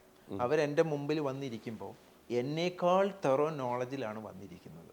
എന്ന് വെച്ച് കഴിഞ്ഞാൽ, ഇപ്പോൾ ഒരു ശിരോധാര ചെയ്യുകയാണെങ്കിൽ എന്താണ് ശിരോധാര, അതിൻ്റെ പർപ്പസ് എന്താണ്, അത് ആർക്കാണ് ഉപയോഗിക്കുന്നത്, എന്താണ് അതുകൊണ്ട് കിട്ടുന്ന ഗുണം, എല്ലാം വെൽ നോൺ ആയിട്ടാണ് എൻ്റെ മുമ്പിൽ വന്നിരിക്കുക, പഠിച്ചിട്ടേ വന്നിരിക്കുന്നത്. അവനെ നമുക്ക് ഒരു നിലയിലും നമുക്ക് എന്ത് ചെയ്യാൻ പറ്റത്തില്ല, തോപ്പിക്കാൻ. കാരണം അവനെല്ലാം പഠിച്ച് വെൽ നോൺ ആയിട്ടാണ് വന്നിരിക്കുന്നത്. നേരെ മറിച്ച് ഒരു മിഡിൽ ഈസ്റ്റിലെ ഒരു കസ്റ്റമറാണ് വരുന്നതെന്നുണ്ടെങ്കിൽ നമുക്ക് അത്രയും പ്രശ്നമില്ല. നമ്മൾ എന്താണോ പറയുന്നത്, ഇറ്റ്സ് ഓക്കെ അത്രയേ ഉള്ളൂ. അപ്പം ശരിക്കും പറഞ്ഞു കഴിഞ്ഞ് കഴിഞ്ഞാൽ വൈറ്റ് ആളുകൾ വെൽ നോൺ ആയിട്ടാണ് അവർ വന്ന് നമ്മുടെ മുമ്പിൽ ഇരിക്കുന്നത്. ഈവൻ അവർ നമ്മുടെ സിമിലർ ആയിട്ടുള്ള സ്ഥലങ്ങളിൽ റേറ്റും കമ്പയർ ചെയ്ത് വെച്ചിട്ടുണ്ട്. നമുക്ക് അവരെ പ്രൈസിൽ പോലും നമുക്ക് എന്ത് ചെയ്യാൻ പറ്റത്തില്ല, ഒരു ചേഞ്ചും വരുത്താനായിട്ട് പറ്റില്ല. കാരണം അവർ 10 വട്ടം ആലോചിച്ചിട്ടാണ് ചെയ്യുന്നത്. പക്ഷെ അപ്പം നമ്മൾ ഓർക്കേണ്ട ഒരു കാര്യം, അവരിത് റിപ്പീറ്റ് ആയുർവേദം ചെയ്യാനായിട്ട് വരുന്നുണ്ടെങ്കിൽ, ഒരാൾ വന്നാൽ നെക്സ്റ്റ് ടൈമിൽ അവരൊരു 3-4 പേരെയും കൂട്ടിയിട്ടാണ് വരുന്നത്. അപ്പം അങ്ങനെ വരുന്നുണ്ടെങ്കിൽ തീർച്ചയായിട്ടും അവർക്ക് സംതിങ് എന്തോ കിട്ടുന്നുണ്ട്. മറ്റെങ്ങും കിട്ടാത്തത് ഇവിടെ കിട്ടുന്നത് കൊണ്ടാണ് അവർ വരുന്നത്. ഇല്ലെങ്കിൽ വരത്തില്ല. ഇല്ലെങ്കിൽ ഒരാളെ ഒരു വട്ടല്ലേ പറ്റിക്കാൻ പറ്റുള്ളൂ. തീർച്ചയായിട്ടും. അപ്പം അവർ വരുന്നുണ്ടെങ്കിൽ അതിനകത്ത് സംതിങ് എന്തോ അവർക്ക് കിട്ടുന്നുണ്ട്. പക്ഷെ നമ്മൾ മലയാളിയെ സംബന്ധിച്ചിടത്തോളം വളരെ കുറച്ച് പേർക്കേ ഇത് ഫീൽ ചെയ്തിട്ടുള്ളൂ. ബാക്കിയുള്ളവർക്ക് ഇത് അറിയില്ല. ഈ ആയുർവേദ തെറാപ്പിയുടെ ഒരു പ്രത്യേകത എന്താണെന്ന് വെച്ച് കഴിഞ്ഞാൽ, ജസ്റ്റ് ലൈക്ക് നമ്മുടെ വണ്ടി സർവീസ് ചെയ്യുന്ന പോലെയാണ്. ഇപ്പം ഞാനൊരു എക്സാമ്പിൾ പറയാം. നമ്മൾ വണ്ടി സർവീസ്, ഇപ്പോൾ ഒരു പുതിയ വണ്ടി മേടിച്ച് നമ്മൾ സർവീസ് ചെയ്തു. അതിനുശേഷം ഒരു ഫസ്റ്റ് സർവീസ് കഴിഞ്ഞു, സെക്കൻഡ് സർവീസ് കമ്പനിയിൽ നിന്ന് വിളിച്ചില്ലെങ്കിലും ഓടിക്കുന്ന ആൾക്ക് കുറച്ച് കഴിയുമ്പോൾ മനസ്സിലാവും, ഓ വണ്ടിയുടെ സ്മൂത്ത്നെസ് ഒക്കെ പോയി, അടുത്ത സർവീസിന് സർവീസ് കൊടുക്കേണ്ട സമയമായി, അവിടെ ഇവിടെയൊക്കെ സൗണ്ട് ഒക്കെ വരാൻ തുടങ്ങി, സ്റ്റിയറിംഗ് ഒക്കെ ബാലൻസ് ഒക്കെ തെറ്റാൻ തുടങ്ങി, ഇല്ലേ? അത് ഫീൽ ചെയ്യും. തീർച്ചയായും ഓടിക്കുന്ന ഒരു വ്യക്തിക്ക് അത് ഫീൽ ചെയ്യും. അവൻ തന്നെ എന്ത് ചെയ്യും? സർവീസിന് വണ്ടി വിടും. കാരണം എന്താണ്? വണ്ടിയുടെ ആ ഒരു സ്മൂത്ത്നെസ് നഷ്ടപ്പെട്ടു. എന്നാൽ സർവീസ് ചെയ്യാതെയും വണ്ടി ഓടിക്കുന്ന ഇഷ്ടംപോലെ ആളുകളുണ്ട്. വണ്ടി ഇറങ്ങി പിന്നെ സർവീസ് സെന്ററിൽ കയറാത്ത വണ്ടികളുണ്ട്. തീർച്ചയായിട്ടും ആ വണ്ടിയും ഓടുന്നുണ്ട്. അപ്പോൾ സർവീസ് ചെയ്ത വണ്ടിക്ക് എന്ത് ചെയ്യുള്ളൂ? ആ സ്മൂത്ത്നെസ് ഫീൽ ചെയ്യുള്ളൂ. അല്ലാത്ത വണ്ടിക്ക് ആ സ്മൂത്ത്നെസ് അറിയേയില്ല, അവനത് അറിയത്തേയില്ല. എന്ന് പറഞ്ഞ പോലെ നമ്മുടെ ശരീരം ഒരു സർവീസ് ചെയ്യുക എന്നുള്ളതാണ് ഇതുകൊണ്ട് ഉദ്ദേശിക്കുന്നത്. എക്സ്റ്റേണലി ഇൻറ്റേർണലി ഒന്ന് പ്യൂരിഫൈ ചെയ്യുക. ഇടയ്ക്കൊന്ന് സർവീസ് ചെയ്യേണ്ട ആവശ്യമുണ്ട്. ഇത് ചെയ്തവനെ ഇത് അറിയുള്ളൂ, ചെയ്യാത്തവന് ഇത് അറിയില്ല. തീർച്ചയായിട്ടും. അപ്പോൾ ശരിക്കും പറഞ്ഞു കഴിഞ്ഞ് കഴിഞ്ഞാൽ നമ്മുടെ മലയാളിയെ സംബന്ധിച്ചിടത്തോളം മലയാളിക്ക് ആയുർവേദം എന്ന് പറയുന്നത് അവൻ്റെ എന്താ പറയുക, സ്വന്തം സ്വത്ത് പോലെയാണ്. എന്ന് വെച്ചാൽ തറവാട് എന്നൊക്കെ പറയത്തില്ലേ? സത്യം. ആയുർവേദം എന്ന് പറയുന്നത് മലയാളിയുടെ ഒരു സ്വന്തം. പക്ഷേ ഇതിൽ 90% ആളുകളും ഇത് അനുഭവിച്ചറിയാത്തവരാ. അപ്പൊ ഇതിന്റെ ഒരു ഫീൽ എന്ന് പറയുന്നത് നമുക്ക് പറഞ്ഞു കൊടുക്കാൻ പറ്റുന്ന കാര്യമല്ല, അനുഭവിച്ചറിയേണ്ടതാണ്, അത് ഫീൽ ചെയ്യേണ്ടതാണ്. സത്യം. അപ്പോൾ അത് ശരിക്കും പറഞ്ഞു കഴിഞ്ഞാൽ ആയുർവേദം എന്താണെന്നും അതിൻ്റെ തെറാപ്പിയുടെ പ്രത്യേകത എന്താണെന്നും അത് ഫീൽ ചെയ്ത് അറിഞ്ഞെങ്കിലേ നമുക്ക് എന്ത് ചെയ്യാൻ പറ്റുള്ളൂ, അത് മനസ്സിലാവുള്ളൂ. വാല്യൂ മനസ്സിലാവുള്ളൂ. ഇത് ചെയ്ത ഇങ്ങനെ കിട്ടുമെന്ന് പറഞ്ഞു കൊടുക്കാൻ പറ്റൂല. ഇത് ഫീൽ ചെയ്യണം ആ ഡിഫറൻസ്. ഞാൻ പറയുകയാണെങ്കിൽ പഞ്ചകർമ്മയൊക്കെ ശരിക്കും പറഞ്ഞു കഴിഞ്ഞാൽ പ്യുവറായിട്ട് പഞ്ചകർമ്മ ഫുള്ള് ചെയ്ത ഒരു വ്യക്തിക്ക് നമ്മുടെ നാട്ടിലെ ആ ദോശയും ചട്നിയും നമ്മൾ ബ്രേക്ക്ഫാസ്റ്റ് കഴിക്കുമല്ലോ, ആ ദോശയും ചട്നിയും കഴിക്കുമ്പോൾ അതിൻ്റെ റിയൽ ടേസ്റ്റ് വരെ നമുക്ക് ഫീൽ ചെയ്യും. ആ ഫുഡ് ഇങ്ങനെ ഇറങ്ങി പോകുന്നത് വരെ നമുക്ക് അറിയാൻ പറ്റും. പഞ്ചകർമ്മ ചികിത്സ പ്യുവറായിട്ട് എന്ന് വെച്ചാൽ നമ്മുടെ ടേസ്റ്റ് ബഡ്സ് പോലും റിയൽ ആയിട്ട് റീഫ്രഷ് ആവും. അപ്പം സ്മെല്ല്, ടേസ്റ്റ് എല്ലാം ആ ഒരു റീഫ്രഷിലേക്ക് വരും. അപ്പോൾ നമ്മുടെ ബോഡി മൊത്തത്തിലൊന്ന് പ്യുവർ ആവും, പ്യുവർ ഫോമിലേക്ക് വരും. എന്നിട്ട് നമ്മൾ എന്ത് ചെയ്താലും അത് ഭയങ്കര ഫീലായിരിക്കും. ഇതാണ് ശരിക്കും ആ ഒരു പഞ്ചകർമ്മ തെറാപ്പിയിൽ നമ്മൾ ഉദ്ദേശിക്കുന്നത്. പക്ഷേ അത് ആ രീതിയിൽ എടുക്കണം കേട്ടോ. തീർച്ചയായിട്ടും. അല്ലാതെ ചുമ്മാ പോയി പഞ്ചകർമ്മ എടുത്താൽ കിട്ടത്തില്ല. ഇന്ന് അത് ബിസിനസ്സും കൂടിയായിട്ട് മിക്സായി, കൊമേഴ്ഷ്യവൽക്കരിച്ച്. അപ്പോൾ എന്ത് പറ്റുമെന്ന് വെച്ച് കഴിഞ്ഞാൽ ശരിക്കും പറഞ്ഞു കഴിഞ്ഞാൽ പ്യുവറായിട്ടൊരു പഞ്ചകർമ്മ ചെയ്യണമെങ്കിൽ 30-40 ഡേയ്സ് വേണം. 30 മുതൽ 40 ദിവസം വേണം ഒരു ഫുൾ പഞ്ചകർമ്മ കറക്റ്റായിട്ട് ചെയ്യണം. പക്ഷേ ഇപ്പം ഇന്നിപ്പോൾ സാറ് ചെന്നിട്ട് ഒരു ഹോസ്പിറ്റലിൽ ചെന്നിട്ട് എനിക്ക് പഞ്ചകർമ്മ ചെയ്യണം, എനിക്ക് അപ്പോൾ ഡോക്ടർ പറയും 30-40 ഡേയ്സ് വേണം, നിങ്ങൾ അതിന് റെഡി ആവണമെന്ന് ചോദിക്കുമ്പോൾ 30-40 ഡേയ്സ് എനിക്ക് 15 ദിവസമേ പറ്റുള്ളൂ ഡോക്ടറെ. അപ്പോൾ 15 ദിവസം കൊണ്ട് 15 ദിവസം. അപ്പം ഇവിടെ 2 പ്രശ്നങ്ങളാണ്. ഒന്ന് ഡോക്ടറുടെ ബിസിനസ് നഷ്ടപ്പെടുക, പറ്റൂല എന്ന് പറഞ്ഞു കഴിഞ്ഞാൽ പോയി. അപ്പുറത്ത് ഒന്നും കിട്ടാതിരിക്കുന്നതിനൊക്കെ നല്ലതല്ലേ, എന്തെങ്കിലും ആട്ടെ എന്നുള്ള ഒരു അപ്രോച്ച് വരും. അപ്പോൾ ഇവിടെ എന്ത് പറ്റുമെന്ന് വെച്ച് കഴിഞ്ഞാൽ കസ്റ്റമൈസേഷൻ വന്നു. ആളുകളുടെ സൗകര്യാർത്ഥം ഇതിനെ എന്ത് ചെയ്തു, കസ്റ്റമൈസ് ആയി. അപ്പൊ എന്ത് പറ്റും, 40 ദിവസം 15 ആക്കി. വരുന്ന കസ്റ്റമറാ തീരുമാനിക്കുന്നത് എത്ര ദിവസം വേണമെന്ന്. 5 ദിവസത്തേക്ക് ആയിക്കോട്ടെ, അങ്ങനെയായി. അപ്പൊ അതുകൊണ്ട് എന്താണെന്ന് വെച്ച് കഴിഞ്ഞാൽ ഈ വരുന്ന കസ്റ്റമർക്ക് അതിന്റെ റിയൽ ഫീല് കിട്ടാണ്ടായി, ചെയ്യുന്നവർക്കും അതിന്റെ ഇമ്പോർട്ടൻസ് ഇല്ലാണ്ടായി. 5 ദിവസം ചെയ്യണോ, 5 ദിവസം ചെയ്യാം, 30 ദിവസം ചെയ്യണോ, 30 ദിവസം ചെയ്യാം. ഈ ചികിത്സാ രീതിക്കും ചീത്തപ്പേരായി. ശരിക്കും പറഞ്ഞു കഴിഞ്ഞ് കഴിഞ്ഞാൽ അതാണ് ഇന്ന് സംഭവിച്ചത്. അപ്പോൾ ഇത് ചെയ്യുമ്പോൾ എന്ത് ചെയ്യണം എന്ന് വെച്ച് കഴിഞ്ഞാൽ റിയൽ ആയിട്ട് പെർഫെക്റ്റ് ആയിട്ട് ചെയ്യുക. അങ്ങനെ ചെയ്താലേ അതിന്റെ വാല്യൂ അറിയുള്ളൂ, മനസ്സിലാവുള്ളൂ. അല്ലാത്തവർക്ക് അതിന്റെ വാല്യൂ. നമ്മുടെ അടുത്തൊക്കെ ഇതുപോലെ വരുന്നവരുണ്ടാവില്ലേ, കുറച്ച് ദിവസം കൊണ്ട് നമ്മൾ ചെറുത് എടുക്കത്തില്ല, കാര്യങ്ങൾ പറഞ്ഞു മനസ്സിലായി. ഇങ്ങനെയാണ് കാര്യം, ഇങ്ങനെ പറ്റൂ. വരികയാണെങ്കിൽ നിങ്ങൾ വൃത്തിക്ക് ചെയ്തിട്ടൊക്കെ പോവാ, റിസൾട്ട് ഉണ്ടാവും. ഇല്ലെങ്കിൽ ചെയ്യണ്ട, സമയം എടുത്തിട്ട് വന്നാൽ മതി. ചിലർ പറയും ലീവില്ല, ലീവ് ഉണ്ടായിട്ട് വന്നാൽ മതി, അല്ലാതെ പറ്റത്തില്ല. പിന്നെ നമ്മൾ ശരിക്കും പറഞ്ഞു കഴിഞ്ഞാൽ ഇത് രണ്ടും കൂടി കോർത്തിണക്കി കൊണ്ടുപോകാൻ പറ്റില്ല. ഈ വെൽനസ് അല്ലെങ്കിൽ ഒരു സുഖചികിത്സ എന്ന് പറയുന്ന ഒരു ക്ലാസ് ഉണ്ടല്ലോ, അതും ചികിത്സയും കൂടി മിക്സ് ചെയ്താൽ ഭയങ്കര പാടാണ്. അപ്പം സുഖചികിത്സ അല്ലെങ്കിൽ ഒരു വെൽനസ് എന്ന് പറഞ്ഞു കഴിഞ്ഞാൽ അത് ഡിഫറെൻ്റ് ആയിട്ട് തന്നെ നമ്മൾ അതിനെ കണ്ടെങ്കിലേ പറ്റുള്ളൂ. രണ്ടും കൂടി കൊളാബ് ചെയ്ത് കഴിഞ്ഞ് കഴിഞ്ഞാൽ ഭയങ്കര ബുദ്ധിമുട്ടാണ്. ഇപ്പോൾ ഈ നിലവിലിപ്പോൾ വന്നുകൊണ്ടിരിക്കുന്ന എന്താ പറയുക, ഒരുപാട് രോഗങ്ങൾ പണ്ട് പ്രായം വെച്ചായിരുന്നു ഓരോ രോഗം നമ്മൾ കണക്ക് കൂട്ടുക. ഒരു 50 വയസ്സിൻ്റെ മുകളിലോട്ടാണെങ്കിൽ മുട്ടുവേദന തുടങ്ങും, 60. ഇപ്പോൾ ചെറിയ പിള്ളേർക്ക് തൊട്ട് മുട്ടുവേദന തുടങ്ങി, പല അസുഖങ്ങൾ. നമുക്കിപ്പോൾ പ്രായം കൊണ്ട് അസുഖത്തെ വേർതിരിക്കാൻ പറ്റില്ല. എല്ലാവർക്കും ഒരു സ്ട്രോക്ക് ആണെങ്കിലും എപ്പോൾ വേണമെങ്കിലും വരാം. ഈ ഒരു അവസ്ഥയിലാണ് പോയിക്കൊണ്ടിരിക്കുന്നത്. പുതിയ ജനറേഷൻ അല്ലെങ്കിൽ പുതിയ കുട്ടികൾ അല്ലെങ്കിൽ പുതിയ നമ്മുടെ എല്ലാവരും ജീവിത രീതി എല്ലാം മാറി. ഉറക്കമില്ല, നേരത്തിൻ്റെ ഭക്ഷണവുമില്ല. ഇതുമൂലം പല അസുഖങ്ങൾ വരുന്നുണ്ട്. പലരും വീഴാൻ നേരത്തെ മരുന്ന് സ്റ്റാർട്ട് ചെയ്യുന്നുള്ളൂ. ഒരാളും പ്രോപ്പറായിട്ട് എനിക്ക് എന്തൊക്കെയോ കുറവുകളുണ്ടെന്ന് ആരും പുറത്ത് പറയുന്നില്ല. എല്ലാം തോന്നിയ പോലെയൊക്കെ ജീവിച്ച് അവസാനം മുമ്പോട്ട് ഒരു അടി നടക്കാൻ പറ്റാണ്ടാകുമ്പോൾ ഏതെങ്കിലും ഡോക്ടറുടെ അടുത്ത് വരും. അപ്പോഴും ആയുർവേദത്തെ അല്ല, എത്രയും പെട്ടെന്ന് എവിടെ മാറ്റാൻ പറ്റും അവിടെ ചെല്ലുന്നത്. ഇതിൻ്റെ ഒപ്പം തന്നെ നമ്മൾ ഒരു സൈഡിൽ കൂടി ഇത് ഇപ്പോഴേ ഇപ്പോൾ ഡോക്ടർ പറഞ്ഞ പോലെ 40 ദിവസത്തേക്ക് വേണ്ടത് 40 ദിവസം കൊണ്ട് തന്നെ ചെയ്യണം എന്ന് പറയുന്ന പോലെ ഇപ്പോഴേ നമ്മളൊരു സൈഡിൽ കൂടി ചെയ്യുകയാണെങ്കിൽ ഓപ്പറേഷൻ ഇല്ലാണ്ടും സൈഡ് എഫക്റ്റ് ഇല്ലാത്ത മരുന്നുകൾ കഴിക്കാണ്ടൊക്കെ നമുക്ക് നമ്മുടെ ഹെൽത്തിനെ പ്രൊട്ടക്ട് ചെയ്യാൻ പറ്റില്ലേ? തീർച്ചയായിട്ടും. അതിന് ഞാൻ ഏറ്റവും സിമ്പിൾ ആയിട്ടുള്ളൊരു എക്സാമ്പിൾ പറഞ്ഞുതരാം. ഇന്ന് ഏറ്റവും കൂടുതൽ ഫേസ് ചെയ്യുന്ന ചെറുപ്പക്കാരായ പെൺകുട്ടികളാണ് നടുവേദന ഫേസ് ചെയ്യുന്നത്. അതെ, ഏറ്റവും കൂടുതൽ.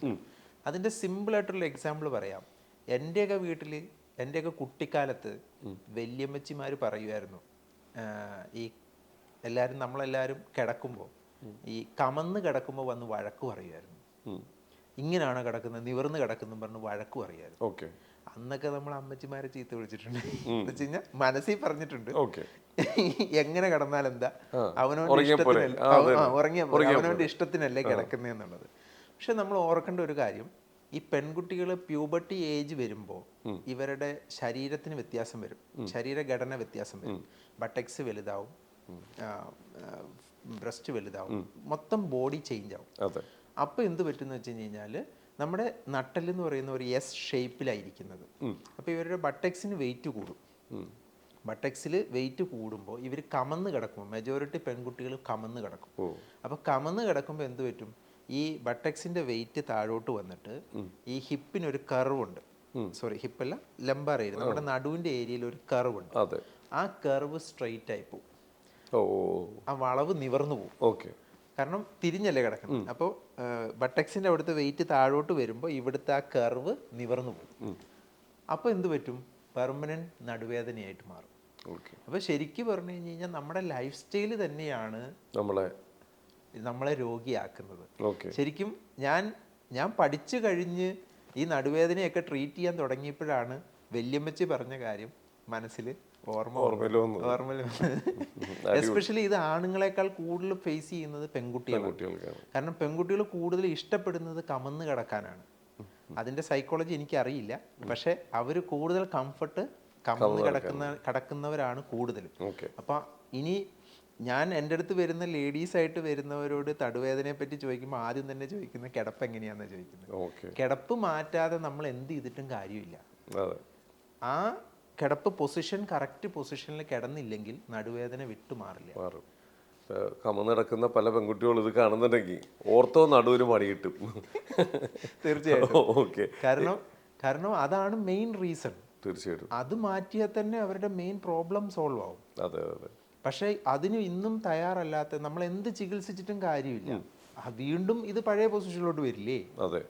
അപ്പോൾ ഇവർ കറക്റ്റ് പൊസിഷനിൽ നിവർന്ന് കിടന്ന് ശീലിച്ചെങ്കിലേ ഇത് മാറുള്ളൂ. പിന്നെ വൺസ് അലൈൻ തെറ്റിക്കഴിഞ്ഞ് കഴിഞ്ഞാൽ ഇവർക്ക് നിവർന്ന് കിടക്കാനും പറ്റില്ല. അതും ഒരു പ്രശ്നമാണ്. നമ്മൾ ഓട്ടോമാറ്റിക്കലി നമ്മുടെ ബോഡി കംഫർട്ട് സോണിലോട്ട് ടേൺ ആവും. അപ്പോൾ ആദ്യം അത് തെറ്റിയിട്ടുണ്ടെങ്കിൽ അതിനെ കറക്റ്റ് ചെയ്യണം. ചെയ്ത് കഴിഞ്ഞിട്ട് പിന്നെ നിവർന്ന് കിടക്കാൻ ശീലിക്കണം.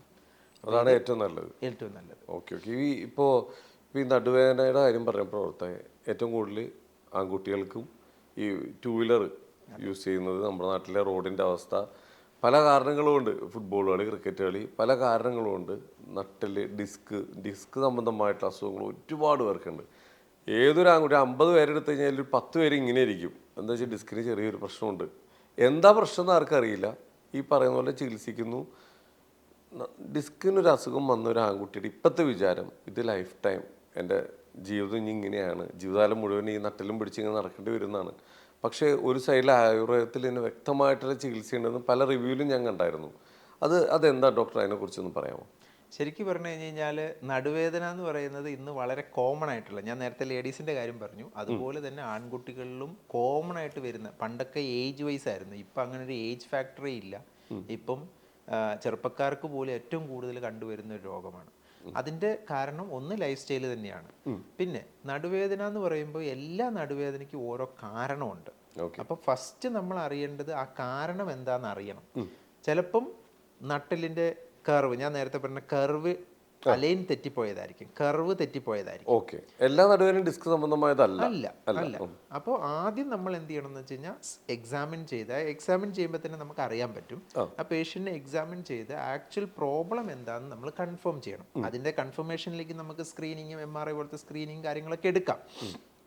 എന്നിരുന്നാലും ഫസ്റ്റ് ഇതിൻ്റെ പ്രോബ്ലം എന്താണെന്ന് അറിയണം. ചിലപ്പം കർവിൻ്റെ പ്രശ്നമായിരിക്കും, അല്ലെങ്കിൽ ഡിസ്ക് റിലേറ്റഡ് ഇഷ്യൂ ആയിരിക്കും, അല്ലെങ്കിൽ ഡിസ്ക് പൊട്ടുക, പ്രൊട്രൂഷൻ ആവുക, ഡിസ്ക് ഹെർണിയേഷൻ ആവുക, അല്ലെങ്കിൽ ഡിസ്കിൻ്റെ പൊസിഷൻ തെന്നി മാറുക. ഇങ്ങനെ പല കാരണങ്ങൾ കൊണ്ട് നടുവേദന വരാം. അപ്പം ആദ്യം നമ്മൾ ഫസ്റ്റ് നടുവേദന എന്തുകൊണ്ട് വരുന്നു എന്നുള്ളത് നമ്മൾ അറിയണം. പ്രധാനമായിട്ടും മനസ്സിലാക്കേണ്ട ഒരു കാര്യം, നടുവേദന എന്ന് പറയുന്ന ഒരു സ്ട്രക്ചറൽ പ്രോബ്ലമാണ്, ഫങ്ഷണൽ പ്രോബ്ലം അല്ല. അപ്പോൾ ഷേപ്പിൽ വന്ന ഒരു വ്യത്യാസം, അല്ലെങ്കിൽ ഒരു അലൈൻമെൻറ്റിന് എന്തെങ്കിലും ഒരു വ്യത്യാസം വന്നിട്ടുണ്ടെങ്കിൽ അതിന് നമുക്ക് ഓറൽ മെഡിസിൻ എന്ന് പറയുന്നത് പ്രാക്ടിക്കൽ അല്ല. പക്ഷേ ഇന്ന് പല ഹോസ്പിറ്റലിലും നമ്മൾ കാണുന്നത്, എൻ്റെ അടുത്ത് വരുന്ന പല രോഗിയും പറയുന്നത്, 6 മാസം മരുന്ന് കഴിച്ചു ഡോക്ടറെ, 3 വർഷമായിട്ട് മരുന്ന് കഴിക്കുകയാണ് ഡോക്ടറെ. വേറൊരാൾ പറയും ബെൽറ്റ് കെട്ടി 3 മാസം റെസ്റ്റ് എടുക്കാൻ പറഞ്ഞു. ചിലർ പറഞ്ഞു കംപ്ലീറ്റ് ബെഡ് റെസ്റ്റ് എടുക്കാൻ പറഞ്ഞു. ഇങ്ങനെ പല വിധമായിട്ടുള്ള ട്രീറ്റ്മെൻറ്റുകളാണ് ആളുകൾ കേൾക്കുന്നത്. അപ്പോൾ ഇതൊക്കെ ചെയ്തിട്ടും ഇവർക്ക് ഇതിനൊരു ശാശ്വത പരിഹാരം കിട്ടുന്നില്ല. അതെന്തുകൊണ്ടെന്ന് വെച്ച് കഴിഞ്ഞാൽ, നടുവിൻ്റെ പ്രശ്നത്തിന് ബെൽറ്റ് കെട്ടിയത് കൊണ്ടോ റെസ്റ്റ് എടുത്തത് കൊണ്ടോ ഈ പറയുന്ന അലൈൻ തെറ്റിയ എല്ല് തിരിച്ചു വരത്തില്ല. അപ്പോൾ അതിന് അലൈൻമെൻറ്റ് കറക്റ്റ് ചെയ്തെങ്കിൽ തന്നെ അതാവുള്ളൂ. അപ്പോൾ അതിന് എന്താണോ പ്രശ്നം, എല്ല് അടുത്ത് പോയതാണെങ്കിൽ എല്ലിന് അകത്തി കൊടുക്കണം, എല്ല് മിസ്അലൈനായി പോയതാണെങ്കിൽ അലൈൻ അതിൻ്റെ പൊസിഷൻ കറക്റ്റ് ചെയ്യണം. ഈ അലൈൻമെൻറ്റ് കറക്ഷൻ എന്ന് അതിന് പറയുക. നമ്മൾ അതിന് പറയുന്ന ബോൺ അലൈൻമെൻറ്റ് തെറാപ്പി എന്ന് പറയും. അപ്പോൾ ഈ അലൈൻ കറക്റ്റ് ചെയ്തെങ്കിൽ മാത്രമേ അത് ശരിയാവുള്ളൂ, അല്ലാതെ ഒരു നിലയിലും അത് മാറൂല. അപ്പോൾ ചിലരിങ്ങനെ പെയിൻ കില്ലറും നീര് പോകാനുള്ളതൊക്കെ വെച്ച് അഡ്ജസ്റ്റ് ചെയ്തൊക്കെ ഇങ്ങനെ പോവും. പക്ഷെ അതൊന്നും ഒരു ശാശ്വത പരിഹാരമല്ല. കാരണം ഇതെല്ലാം ടെമ്പററി, താൽക്കാലികമായിട്ടുള്ള ആശ്വാസം മാത്രമാണ്. അതേപോലെ തന്നെയാണ് ഇപ്പോൾ ഈ പറഞ്ഞ പോലെ, എന്താ പറയുക, ഇപ്പം നടുവേദനയുടെ കാര്യം പറഞ്ഞു, കുഞ്ഞു കുട്ടികൾ അല്ലെങ്കിൽ പഠിക്കുന്ന കുട്ടികളിൽ തലവേദന ഭയങ്കരമായിട്ട് വരുന്നുണ്ട്. ഒന്ന് കമ്പ്യൂട്ടറിൻ്റെയും മൊബൈലിൻ്റെയും ഓവറായിട്ടുള്ള ഉപയോഗമാവാം, അല്ലെങ്കിൽ മറ്റു ചില കാരണങ്ങളാവാം. ഇപ്പം അതിനെല്ലാം ഡിപ്പെൻഡ് ചെയ്തിട്ടാണ് നമ്മുടെ പഠനങ്ങൾ വരെ. ഇതെല്ലാം വളരെ ചെറുപ്പത്തിൽ തന്നെ കണ്ണട വെക്കേണ്ടി വരികയും, അല്ലെങ്കിൽ തലവേദന ഭയങ്കര ഒരു പ്രശ്നമായി, മൈഗ്രെയിൻ, സൈനസ് ഒക്കെ ആയിട്ട് ഇങ്ങനെ മാറുകയാണ്. അതിനൊക്കെ എന്താ നമുക്ക് ചികിത്സയുള്ളത്? അതിൻ്റെ പ്രധാന റീസൺ എന്ന് പറയുന്നത് അലർജിയാണ്. കാരണം അലർജി എന്ന് പറയുന്നത് പാരമ്പര്യമായിട്ട് കിട്ടുന്നതാണ്, ഫാമിലിയിൽ നിന്ന് കൈമാറി പേരൻസിൽ നിന്ന് കൈമാറി കിട്ടുന്നതാണ്. അപ്പോൾ ഇത് ഇപ്പം നമ്മളൊരു സ്കൂളിൽ പോയി കഴിഞ്ഞ് കഴിഞ്ഞാൽ ഒരു 60% കുട്ടികൾ അലർജിക്കാണ്. ഇവർക്ക് പെട്ടെന്ന് ജലദോഷം വരും, കഫക്കെട്ട് വരും, ശ്വാസം മുട്ടൽ വരും, പനി വരും, അനങ്ങിയ പനി വരും, അനങ്ങിയ ചുമ വരും, കഫക്കെട്ട് വരും.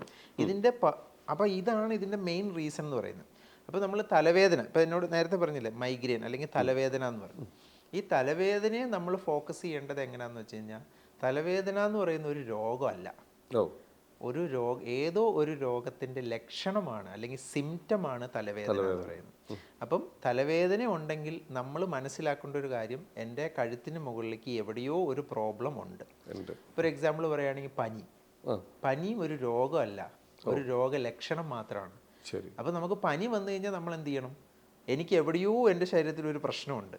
ചിലപ്പം വൈറലാവാം, ചിലപ്പം മുറിവ് ഇൻഫെക്റ്റഡ് ആയതാവാം, ചിലപ്പം ഫുഡ് പോയിസൺ വന്നതാവാം, ചിലപ്പോൾ യൂറിനൽ ഇൻഫെക്ഷൻ വന്നതാവാം. ഇങ്ങനെ പല കാരണങ്ങൾ കൊണ്ട് നമുക്ക് പനി വരാം. അപ്പോൾ പനി വന്നാൽ നമ്മൾ ഓർക്കണം, നമുക്ക് എവിടെയോ ഒരു പ്രശ്നം പറ്റിയിട്ടുണ്ട്. അത് ക്ലിയർ ആയാലേ പനി മാറുള്ളൂ. എന്ന് പറഞ്ഞ പോലെ തന്നെ തലവേദന വന്നാൽ നമ്മൾ ഓർക്കേണ്ട ഒരു കാര്യം, എനിക്ക് കഴുത്തിന് മുകളിലേക്ക് എവിടെയോ ഒരു പ്രശ്നം വരുന്നുണ്ട്. പ്രശ്നമുണ്ട്. അപ്പോൾ അതിന് ഫസ്റ്റ് നമ്മളൊരു ഡോക്ടറെ എടുത്തു കഴിഞ്ഞ് കഴിഞ്ഞാൽ ആദ്യം തന്നെ കണ്ണ് പരിശോധിക്കാൻ പറയും. വളരെ കറക്റ്റാണ്. കാരണം എന്താണ്, കണ്ണിൽ എന്തെങ്കിലും ഇഷ്യൂസ് ഉണ്ടെങ്കിൽ നമുക്ക് തലവേദനയായിട്ടേ അത് ഫീൽ ചെയ്യുള്ളൂ. ഓക്കെ. അപ്പം നമ്മൾ ഡോക്ടർ കണ്ണ് ചെക്ക് ചെയ്യുന്നു, കണ്ണൊക്കെ എക്സാമിൻ ചെയ്ത് എന്തെങ്കിലും പ്രശ്നം ഉണ്ടെങ്കിൽ അതിനുള്ള റെമഡി സ്പെക്സോ എന്താ വെച്ച് കഴിഞ്ഞാൽ വെക്കാൻ പറയുന്നു, അല്ലെങ്കിൽ ട്രീറ്റ്മെൻറ്റ് എടുക്കാൻ പറയും. അതിന് പ്രശ്നമൊന്നും ഇല്ല, അത് ക്ലിയർ ആണെങ്കിൽ നമ്മുടെ ഡോക്ടർമാർ അഡ്വൈസ് ചെയ്യുന്നത് നേരെ MRI എടുക്കാൻ പറയും. MRI എടുക്കും. അതിനകത്ത് നോർമലി ഒന്നും കാണൂല, എല്ലാം നോർമൽ സ്റ്റഡി എന്നായിരിക്കും. അപ്പോൾ ഡോക്ടർ പറയും നിങ്ങൾക്ക് ഒരു കുഴപ്പമില്ല, നിങ്ങൾക്ക് മൈഗ്രെയിൻ ആണ്, ഇനി പെയിൻ കില്ലർ കഴിച്ച് പൊക്കോളാൻ പറയും. ഇതാണ് നമ്മുടെ നാട്ടിലെ ഒരു രീതി എന്ന് പറയുന്നത്. പക്ഷേ ശരിക്കും അങ്ങനല്ല. ശരിക്കും കണ്ണ് ഇമ്പോർട്ടൻ്റ് ആണ്. കണ്ണ് പരിശോധിക്കണം, കണ്ണ് ചെക്ക് ചെയ്യണം. കണ്ണ് കഴിഞ്ഞാൽ അതോടുകൂടി അവസാനിച്ചില്ല. കണ്ണിനെ പോലെ തന്നെ ഇമ്പോർട്ടൻ്റ് ആയിട്ടുള്ളൊരു സാധനമാണ് മൂക്ക് എന്ന് പറയുന്നത്. അപ്പോൾ കണ്ണ് പ്രശ്നം ഇല്ലെങ്കിൽ നമ്മൾ എന്ത് ചെയ്യണം, അടുത്ത മൂക്ക് ചെക്ക് ചെയ്യണം. മൂക്കിന് എന്തെങ്കിലും ഡിസ്റ്റർബൻസ് ഉണ്ടോ, മൂക്കിൽ അടവുണ്ടോ, ദശവളർച്ചയുണ്ടോ, പാലത്തിന് ബെൻഡ് ഉണ്ടോ, ഇങ്ങനെ എന്തെങ്കിലും ഇഷ്യൂസ് ഉണ്ടോ എന്നുള്ളത് നമ്മൾ കൺഫേം ചെയ്യണം. അങ്ങനെ ഉണ്ടെങ്കിൽ നമുക്ക് തലവേദനയായിട്ട് വരും. അപ്പോൾ മൂക്കിന് എന്തെങ്കിലും പ്രശ്നമുണ്ടെങ്കിൽ മൂക്ക് ക്ലിയർ ചെയ്യണം. ഇനി കണ്ണും മൂക്കും നമ്മൾ ക്ലിയർ ചെയ്തു എന്നിട്ടും തലവേദന മാറുന്നില്ല എങ്കിൽ നമ്മൾ അടുത്ത ചെവി പരിശോധിക്കണം. ചെവിക്ക് എന്തെങ്കിലും ബുദ്ധിമുട്ടോ, ചെവിയിൽ ചൊറിച്ചിൽ, മൂളക്കം, സൗണ്ട്, അടവ്, പൊട്ടൽ, ചീറ്റൽ, ഇങ്ങനെ എന്തെങ്കിലും ഡിസ്റ്റർബൻസ് ഉണ്ടെങ്കിലും നമുക്ക് തലവേദന വരാം. അപ്പം ചെവി നമ്മൾ കറക്റ്റ് ചെയ്യണം. ഇങ്ങനെ കണ്ണ്, ചെവി, മൂക്ക്, ഇനി പല്ല്. പല്ലിന് കേടുണ്ടെങ്കിലും പല്ലും മോണയ്ക്കും കേടുണ്ടെങ്കിലും തലവേദന വരാം. അപ്പം ഇത്രയും സംഗതി ചെക്ക് ചെയ്തിട്ടും തലവേദന മാറുന്നില്ലെങ്കിലാണ് നമ്മൾ ശരിക്കും MRI എടുത്ത് നോക്കേണ്ടത്. MRI എടുക്കുന്ന എന്തിനാണ്, വല്ല ട്യൂമറോ ക്യാൻസറോ അങ്ങനെ എന്തെങ്കിലുമൊക്കെ ഉണ്ടോ എന്ന് അറിയാൻ വേണ്ടിയിട്ടാണ് നമ്മൾ ചെക്ക് ചെയ്യേണ്ടത്. അപ്പം ശരിക്കും പറഞ്ഞു കഴിഞ്ഞ് കഴിഞ്ഞാൽ ഇനി ഞാൻ പറയുന്നത് ഒരു ചലഞ്ച് ചെയ്ത് നോക്കിക്കോ, മൈഗ്രെയിൻ ഉള്ള ആര് വേണമെങ്കിലും നോക്കിക്കോ, അവൻ്റെ കഴുത്തിന് മുകളിലേക്ക് എവിടെയെങ്കിലും ഒരു പ്രോബ്ലം ഉണ്ടാവും. ഒന്നില്ലെങ്കിൽ മൂക്കിന് ബ്ലോക്ക് ഉണ്ടാവും. അവന് മൂക്കിന് ബ്ലോക്ക് ഉണ്ടോയെന്ന് എങ്ങനെ അറിയാം? അവൻ രാത്രിയിൽ ഉറങ്ങുമ്പോൾ വാ തുറന്നായിരിക്കും ബ്രീത്ത് ചെയ്യുന്നത്, മൗത്ത് ബ്രീത്ത് ആയിരിക്കും. എന്നുവെച്ചാൽ മൂക്ക് ബ്ലോക്ക് ആയിട്ട് ഒന്നിലെ കൂർക്കം വലിക്കുന്നുണ്ടാവും, അല്ലെങ്കിൽ മൗത്ത് ബ്രീത്ത് ചെയ്യുന്നുണ്ടാവും, അല്ലെങ്കിൽ കണ്ണ് ചൊറിച്ചിൽ, ചെവി ഇറിറ്റേഷൻ, ഇങ്ങനെ എന്തെങ്കിലുമൊക്കെ ഇറിറ്റേഷൻ ഉള്ള ആൾക്കേ മൈഗ്രെയിൻ എന്ന് പറഞ്ഞ സംഗതി ഉണ്ടാവുള്ളൂ. അപ്പോൾ ഒരു 99% മൈഗ്രെയിൻ തലവേദന ഉണ്ടെങ്കിൽ ആ വ്യക്തിക്ക് കഴുത്തിന് മുകളിൽ എവിടെയെങ്കിലും ഒരു ഡിഫോൾട്ട് ഉണ്ടാവും. അപ്പോൾ ഇനി ഏറ്റവും രസകരമായ കാര്യം എന്താണെന്ന് വെച്ച് കഴിഞ്ഞാൽ, മൂക്ക് ഡിസ്റ്റർബൻസ് ഉണ്ടെന്നിരിക്കട്ടെ. മൂക്ക് ഡിസ്റ്റർബൻസ് ഉണ്ടെങ്കിൽ നമ്മുടെ കണ്ണ്, മൂക്ക്, ചെവി, ഇത് ഒറ്റ കൺട്രോളിൻ്റെ 3 ഔട്ട്പുട്ടാണ്. അപ്പോൾ മൂക്ക് ബ്ലോക്ക് ആയാൽ ഓട്ടോമാറ്റിക്കായിട്ട് കണ്ണ് ഡിസ്റ്റർബ് ആവും, ഓട്ടോമാറ്റിക്കായിട്ട് ചെവി ഡിസ്റ്റർബ് ആവും. അപ്പോൾ 3 ഡിസ്റ്റർബ് ആയേ. അപ്പം മെജോറിറ്റി ആളുകൾക്ക് മൂക്കിന് ഡിസ്റ്റർബൻസ് ഉള്ളവരാണ് ഈ തലവേദന വരുന്നത്. അപ്പോൾ അത് അവരുടെ റീസൺ അവിടെ തന്നെ കിട്ടിക്കഴിഞ്ഞു. നമുക്ക് മൂക്കിൻ്റെ പ്രശ്നം കൊണ്ട് കണ്ണും ഡിസ്റ്റർബായി, മൂക്ക് ഡിസ്റ്റർബായി, ചെവി ഡിസ്റ്റർബായി. ഇനി തലവേദന വന്നില്ലെങ്കിലല്ലേ അത്ഭുതമുള്ളൂ. ഇനി ഒരു 2-3% ചാൻസസ് ചുമക്കുമായിട്ട് കണക്റ്റഡ് ആണ്. അവർക്ക് എങ്ങനെയാണെന്ന് വെച്ച് കഴിഞ്ഞാൽ, വിശന്നിരുന്നാൽ തലവേദന വരും, ഗ്യാസ് കയറിയ തലവേദന വരും. അങ്ങനത്തെ ഒരു കൂട്ടരുണ്ട്. അവരുടെ സ്റ്റൊമക്ക് ഹൈലി സെൻസിറ്റീവാണ്. അപ്പോൾ എന്നാ പറ്റുമെന്ന് വെച്ച് കഴിഞ്ഞാൽ, വിശന്ന തലവേദന വരും. ഒരുപാട് പേരുണ്ട് നമ്മുടെ സർക്കിളിൽ തലവേദന. അങ്ങനെയുള്ളവർ കെയർ ചെയ്യുക എന്നുള്ളതേ പറ്റുള്ളൂ. കാരണം അവരുടെ സ്റ്റൊമക്ക് ഹൈലി സെൻസിറ്റീവ്. അപ്പോൾ ഭക്ഷണമൊക്കെ കഴിച്ച് ആ സമയമാകുമ്പോൾ എന്തെങ്കിലും സ്നാക്സ് എന്തെങ്കിലുമൊക്കെ കഴിച്ച് അഡ്ജസ്റ്റ് ചെയ്ത് മെയിൻറ്റെയിൻ ചെയ്യുക. അത് രോഗമല്ല, അത് ഹൈലി സെൻസിറ്റീവാണ്, ഒന്നും ചെയ്യാൻ പറ്റത്തില്ല. അതിന് നമ്മൾ മെയിൻറ്റെയിൻ ചെയ്ത് പോവുക. പക്ഷേ നല്ലൊരു ശതമാനം ഇതാണ് പ്രശ്നം. ഇപ്പം ഞാൻ പറയട്ടെ, ഇപ്പം ഞാൻ അലോപ്പതിനെയോ ഒരു വിഭാഗത്തിനെ കുറ്റം പറയുന്നതല്ല, എന്നാലും ചില ചികിത്സാ രീതിയിൽ എവിടെയോ ഒരു പിഴവ് സംഭവിക്കുന്നുണ്ടെന്ന് ചില കാരണങ്ങളാൽ നമുക്ക് മനസ്സിലാവും. ചിലപ്പോൾ അത് ആയുർവേദത്തിൽ വരുമ്പോഴാണ് ഞാൻ കൂടുതലായിട്ട് കേട്ടിട്ടുള്ളത്. അവിടെ ചികിത്സിച്ചിട്ട് മാറാത്തത് കൊണ്ട് ഞങ്ങളുടെ അടുത്ത് എത്തിയതാണ്, ഞങ്ങൾ ചികിത്സിച്ചിട്ടാണ്. അങ്ങനത്തെ എന്തെങ്കിലും പിഴവുകൾ പറ്റുന്നത് മൂലം നമ്മുടെ അടുത്ത് ആളുകൾ വരുന്നുണ്ടോ? അല്ലെങ്കിൽ ഡോക്ടറുടെ അഭിപ്രായത്തിൽ എന്തെങ്കിലും ചികിത്സാ രീതി ഒരു തെറ്റായിട്ട് പോകുന്നതായിട്ട് ഫീൽ ചെയ്യുന്നുണ്ടോ?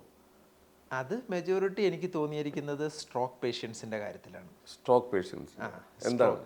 അതായത് സ്ട്രോക്ക് വന്ന പേഷ്യൻസിന്റെ ചികിത്സാ രീതി എന്ന് പറയുന്നത്, ആദ്യം നമ്മൾ സ്ട്രോക്ക് വന്ന ഒരു രോഗി, ആ രോഗിക്ക് ഒന്നില്ലെങ്കിൽ തലയിൽ ചോറിൽ ബ്ലീഡിങ്ങോ അല്ലെങ്കിൽ ക്ലോട്ടോ ഉണ്ടാവുമ്പോഴാണ് സ്ട്രോക്ക് ഒരു സൈഡ് കുഴഞ്ഞു പോവുക അല്ലെങ്കിൽ രണ്ട് സൈഡ് കുഴഞ്ഞു പോവുക, ഇങ്ങനത്തെ ബുദ്ധിമുട്ട് ഉണ്ടാവുന്നത്. അപ്പോൾ ശരിക്കും പറഞ്ഞു കഴിഞ്ഞ് കഴിഞ്ഞാൽ ഈ രോഗിക്ക് ഇന്നലെ വരെ അല്ലെങ്കിൽ ഈ സ്ട്രോക്ക് സംഭവിക്കുന്നതിന് തൊട്ട് മുമ്പ് വരെയും ഈ രോഗിയുടെ കൈക്കോ കാലിനോ യാതൊരു ബുദ്ധിമുട്ടും ഇല്ലായിരുന്നു. ഹെൽത്തി ആയിരുന്ന ഒരു രോഗിയായിരുന്നു. ആ രോഗിക്ക് തലച്ചോറിൽ ക്ലോട്ട് സംഭവിച്ചു അല്ലെങ്കിൽ ബ്ലീഡിങ് സംഭവിച്ചു. അതിന്റെ ഭാഗമായിട്ട് കയ്യിലോട്ടോ കാലിലോട്ടോ സിഗ്നൽ വരാണ്ടായി. അപ്പോൾ എത്ര നല്ല കൈയാന്ന് പറഞ്ഞിട്ടും കാര്യമില്ല, ഇവിടുന്ന് തലച്ചോറിൽ നിന്ന് കമാൻഡ് ഇങ്ങോട്ട് വന്നില്ലെങ്കിൽ ഈ മസിൽ അനങ്ങത്തില്ല. അതെ, തളർന്നു പോയ പോലെ ഇരിക്കും. എത്ര ഹെൽത്തി മസിലാന്ന് പറഞ്ഞിട്ടും കാര്യമൊന്നുമില്ല, അനങ്ങത്തില്ല. സിഗ്നൽ വന്നില്ലെങ്കിൽ പോയി. തലയില്ലെങ്കിൽ കാര്യമില്ലല്ലോ എന്ന് പറഞ്ഞ പോലെ. അപ്പൊ സിഗ്നൽ വന്നില്ലെങ്കിൽ കാര്യമില്ല. അപ്പം സത്യം പറഞ്ഞു കഴിഞ്ഞ് കഴിഞ്ഞാൽ നമ്മൾ ഇങ്ങനെയുള്ള രോഗികളുടെ ചികിത്സ നമ്മൾ നോക്കിക്കഴിഞ്ഞാൽ ഇന്നും നമ്മൾ നോക്കിക്കഴിഞ്ഞാൽ മെജോറിറ്റി ആളുകൾ ഈ സ്ട്രോക്ക് വന്നതിന് ശേഷം ഇവരുടെ ഫസ്റ്റ് എയ്ഡ്, ബ്ലീഡിങ് ഉണ്ടെങ്കിൽ അതിനെ അറസ്റ്റ് ചെയ്യാനുള്ള കാര്യങ്ങൾ ചെയ്യും. ക്ലോട്ട് ആണെങ്കിൽ അതിനെ അലിയിപ്പിച്ച് കളയാനുള്ള ഫസ്റ്റ് എയ്ഡ് മാനേജ്മെന്റ് എല്ലാം കഴിഞ്ഞതിന് ശേഷം അവർ തന്നെ വീട്ടിലോട്ട് വിടും. നിങ്ങൾ ഇനി വീട്ടിൽ പോയിക്കോ, ഇനി അടുത്ത സ്റ്റെപ്പ് എന്ന് പറയുന്ന ഫിസിയോതെറാപ്പി ചെയ്താൽ മതി എന്നാണ് പറയുന്നത്.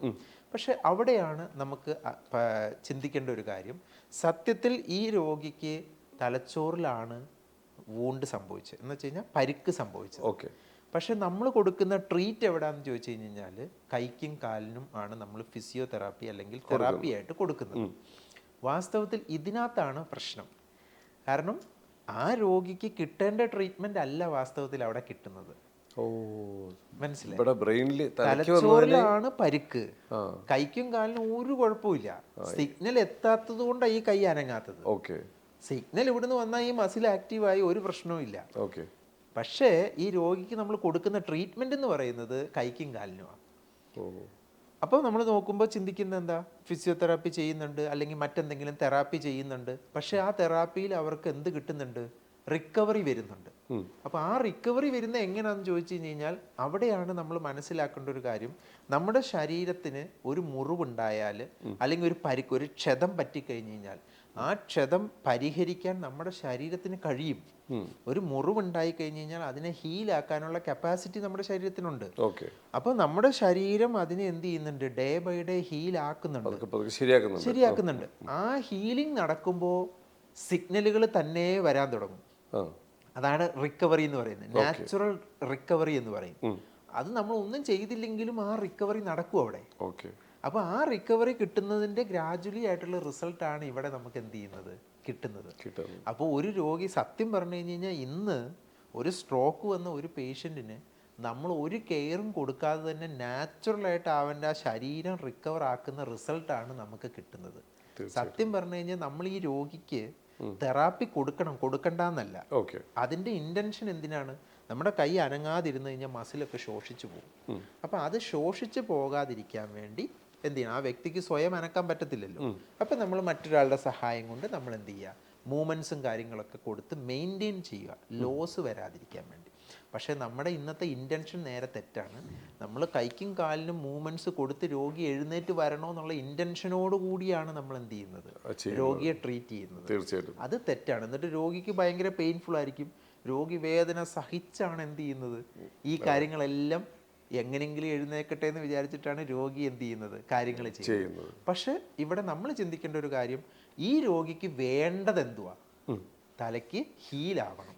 അപ്പോൾ തലയ്ക്ക് ഹീലിങ്ങിനുള്ള, ബ്രെയിനിലെ ആ ക്ലോട്ടോ അല്ലെങ്കിൽ ബ്ലീഡിങ്ങോ സംഭവിച്ചതിന് ഹീലിംഗ് നടക്കാനുള്ള കാര്യങ്ങളാണ് നമ്മൾ കൊടുക്കേണ്ടത്. അതിന് ഇവിടെ ഇന്ന് ആരും ചെയ്യുന്നില്ല എന്നുള്ളതാണ്. അപ്പം നമ്മൾ ശരിക്കും ചെയ്യേണ്ടത് 3 കാര്യങ്ങൾ. ഇപ്പം ഞാൻ എൻ്റെ അടുത്ത് വരുന്ന ഒരു സ്ട്രോക്ക് വന്ന ഒരു രോഗിക്ക് നമ്മൾ ചെയ്യുന്നത് 3 കാര്യങ്ങളാണ് ചെയ്യുന്നത്.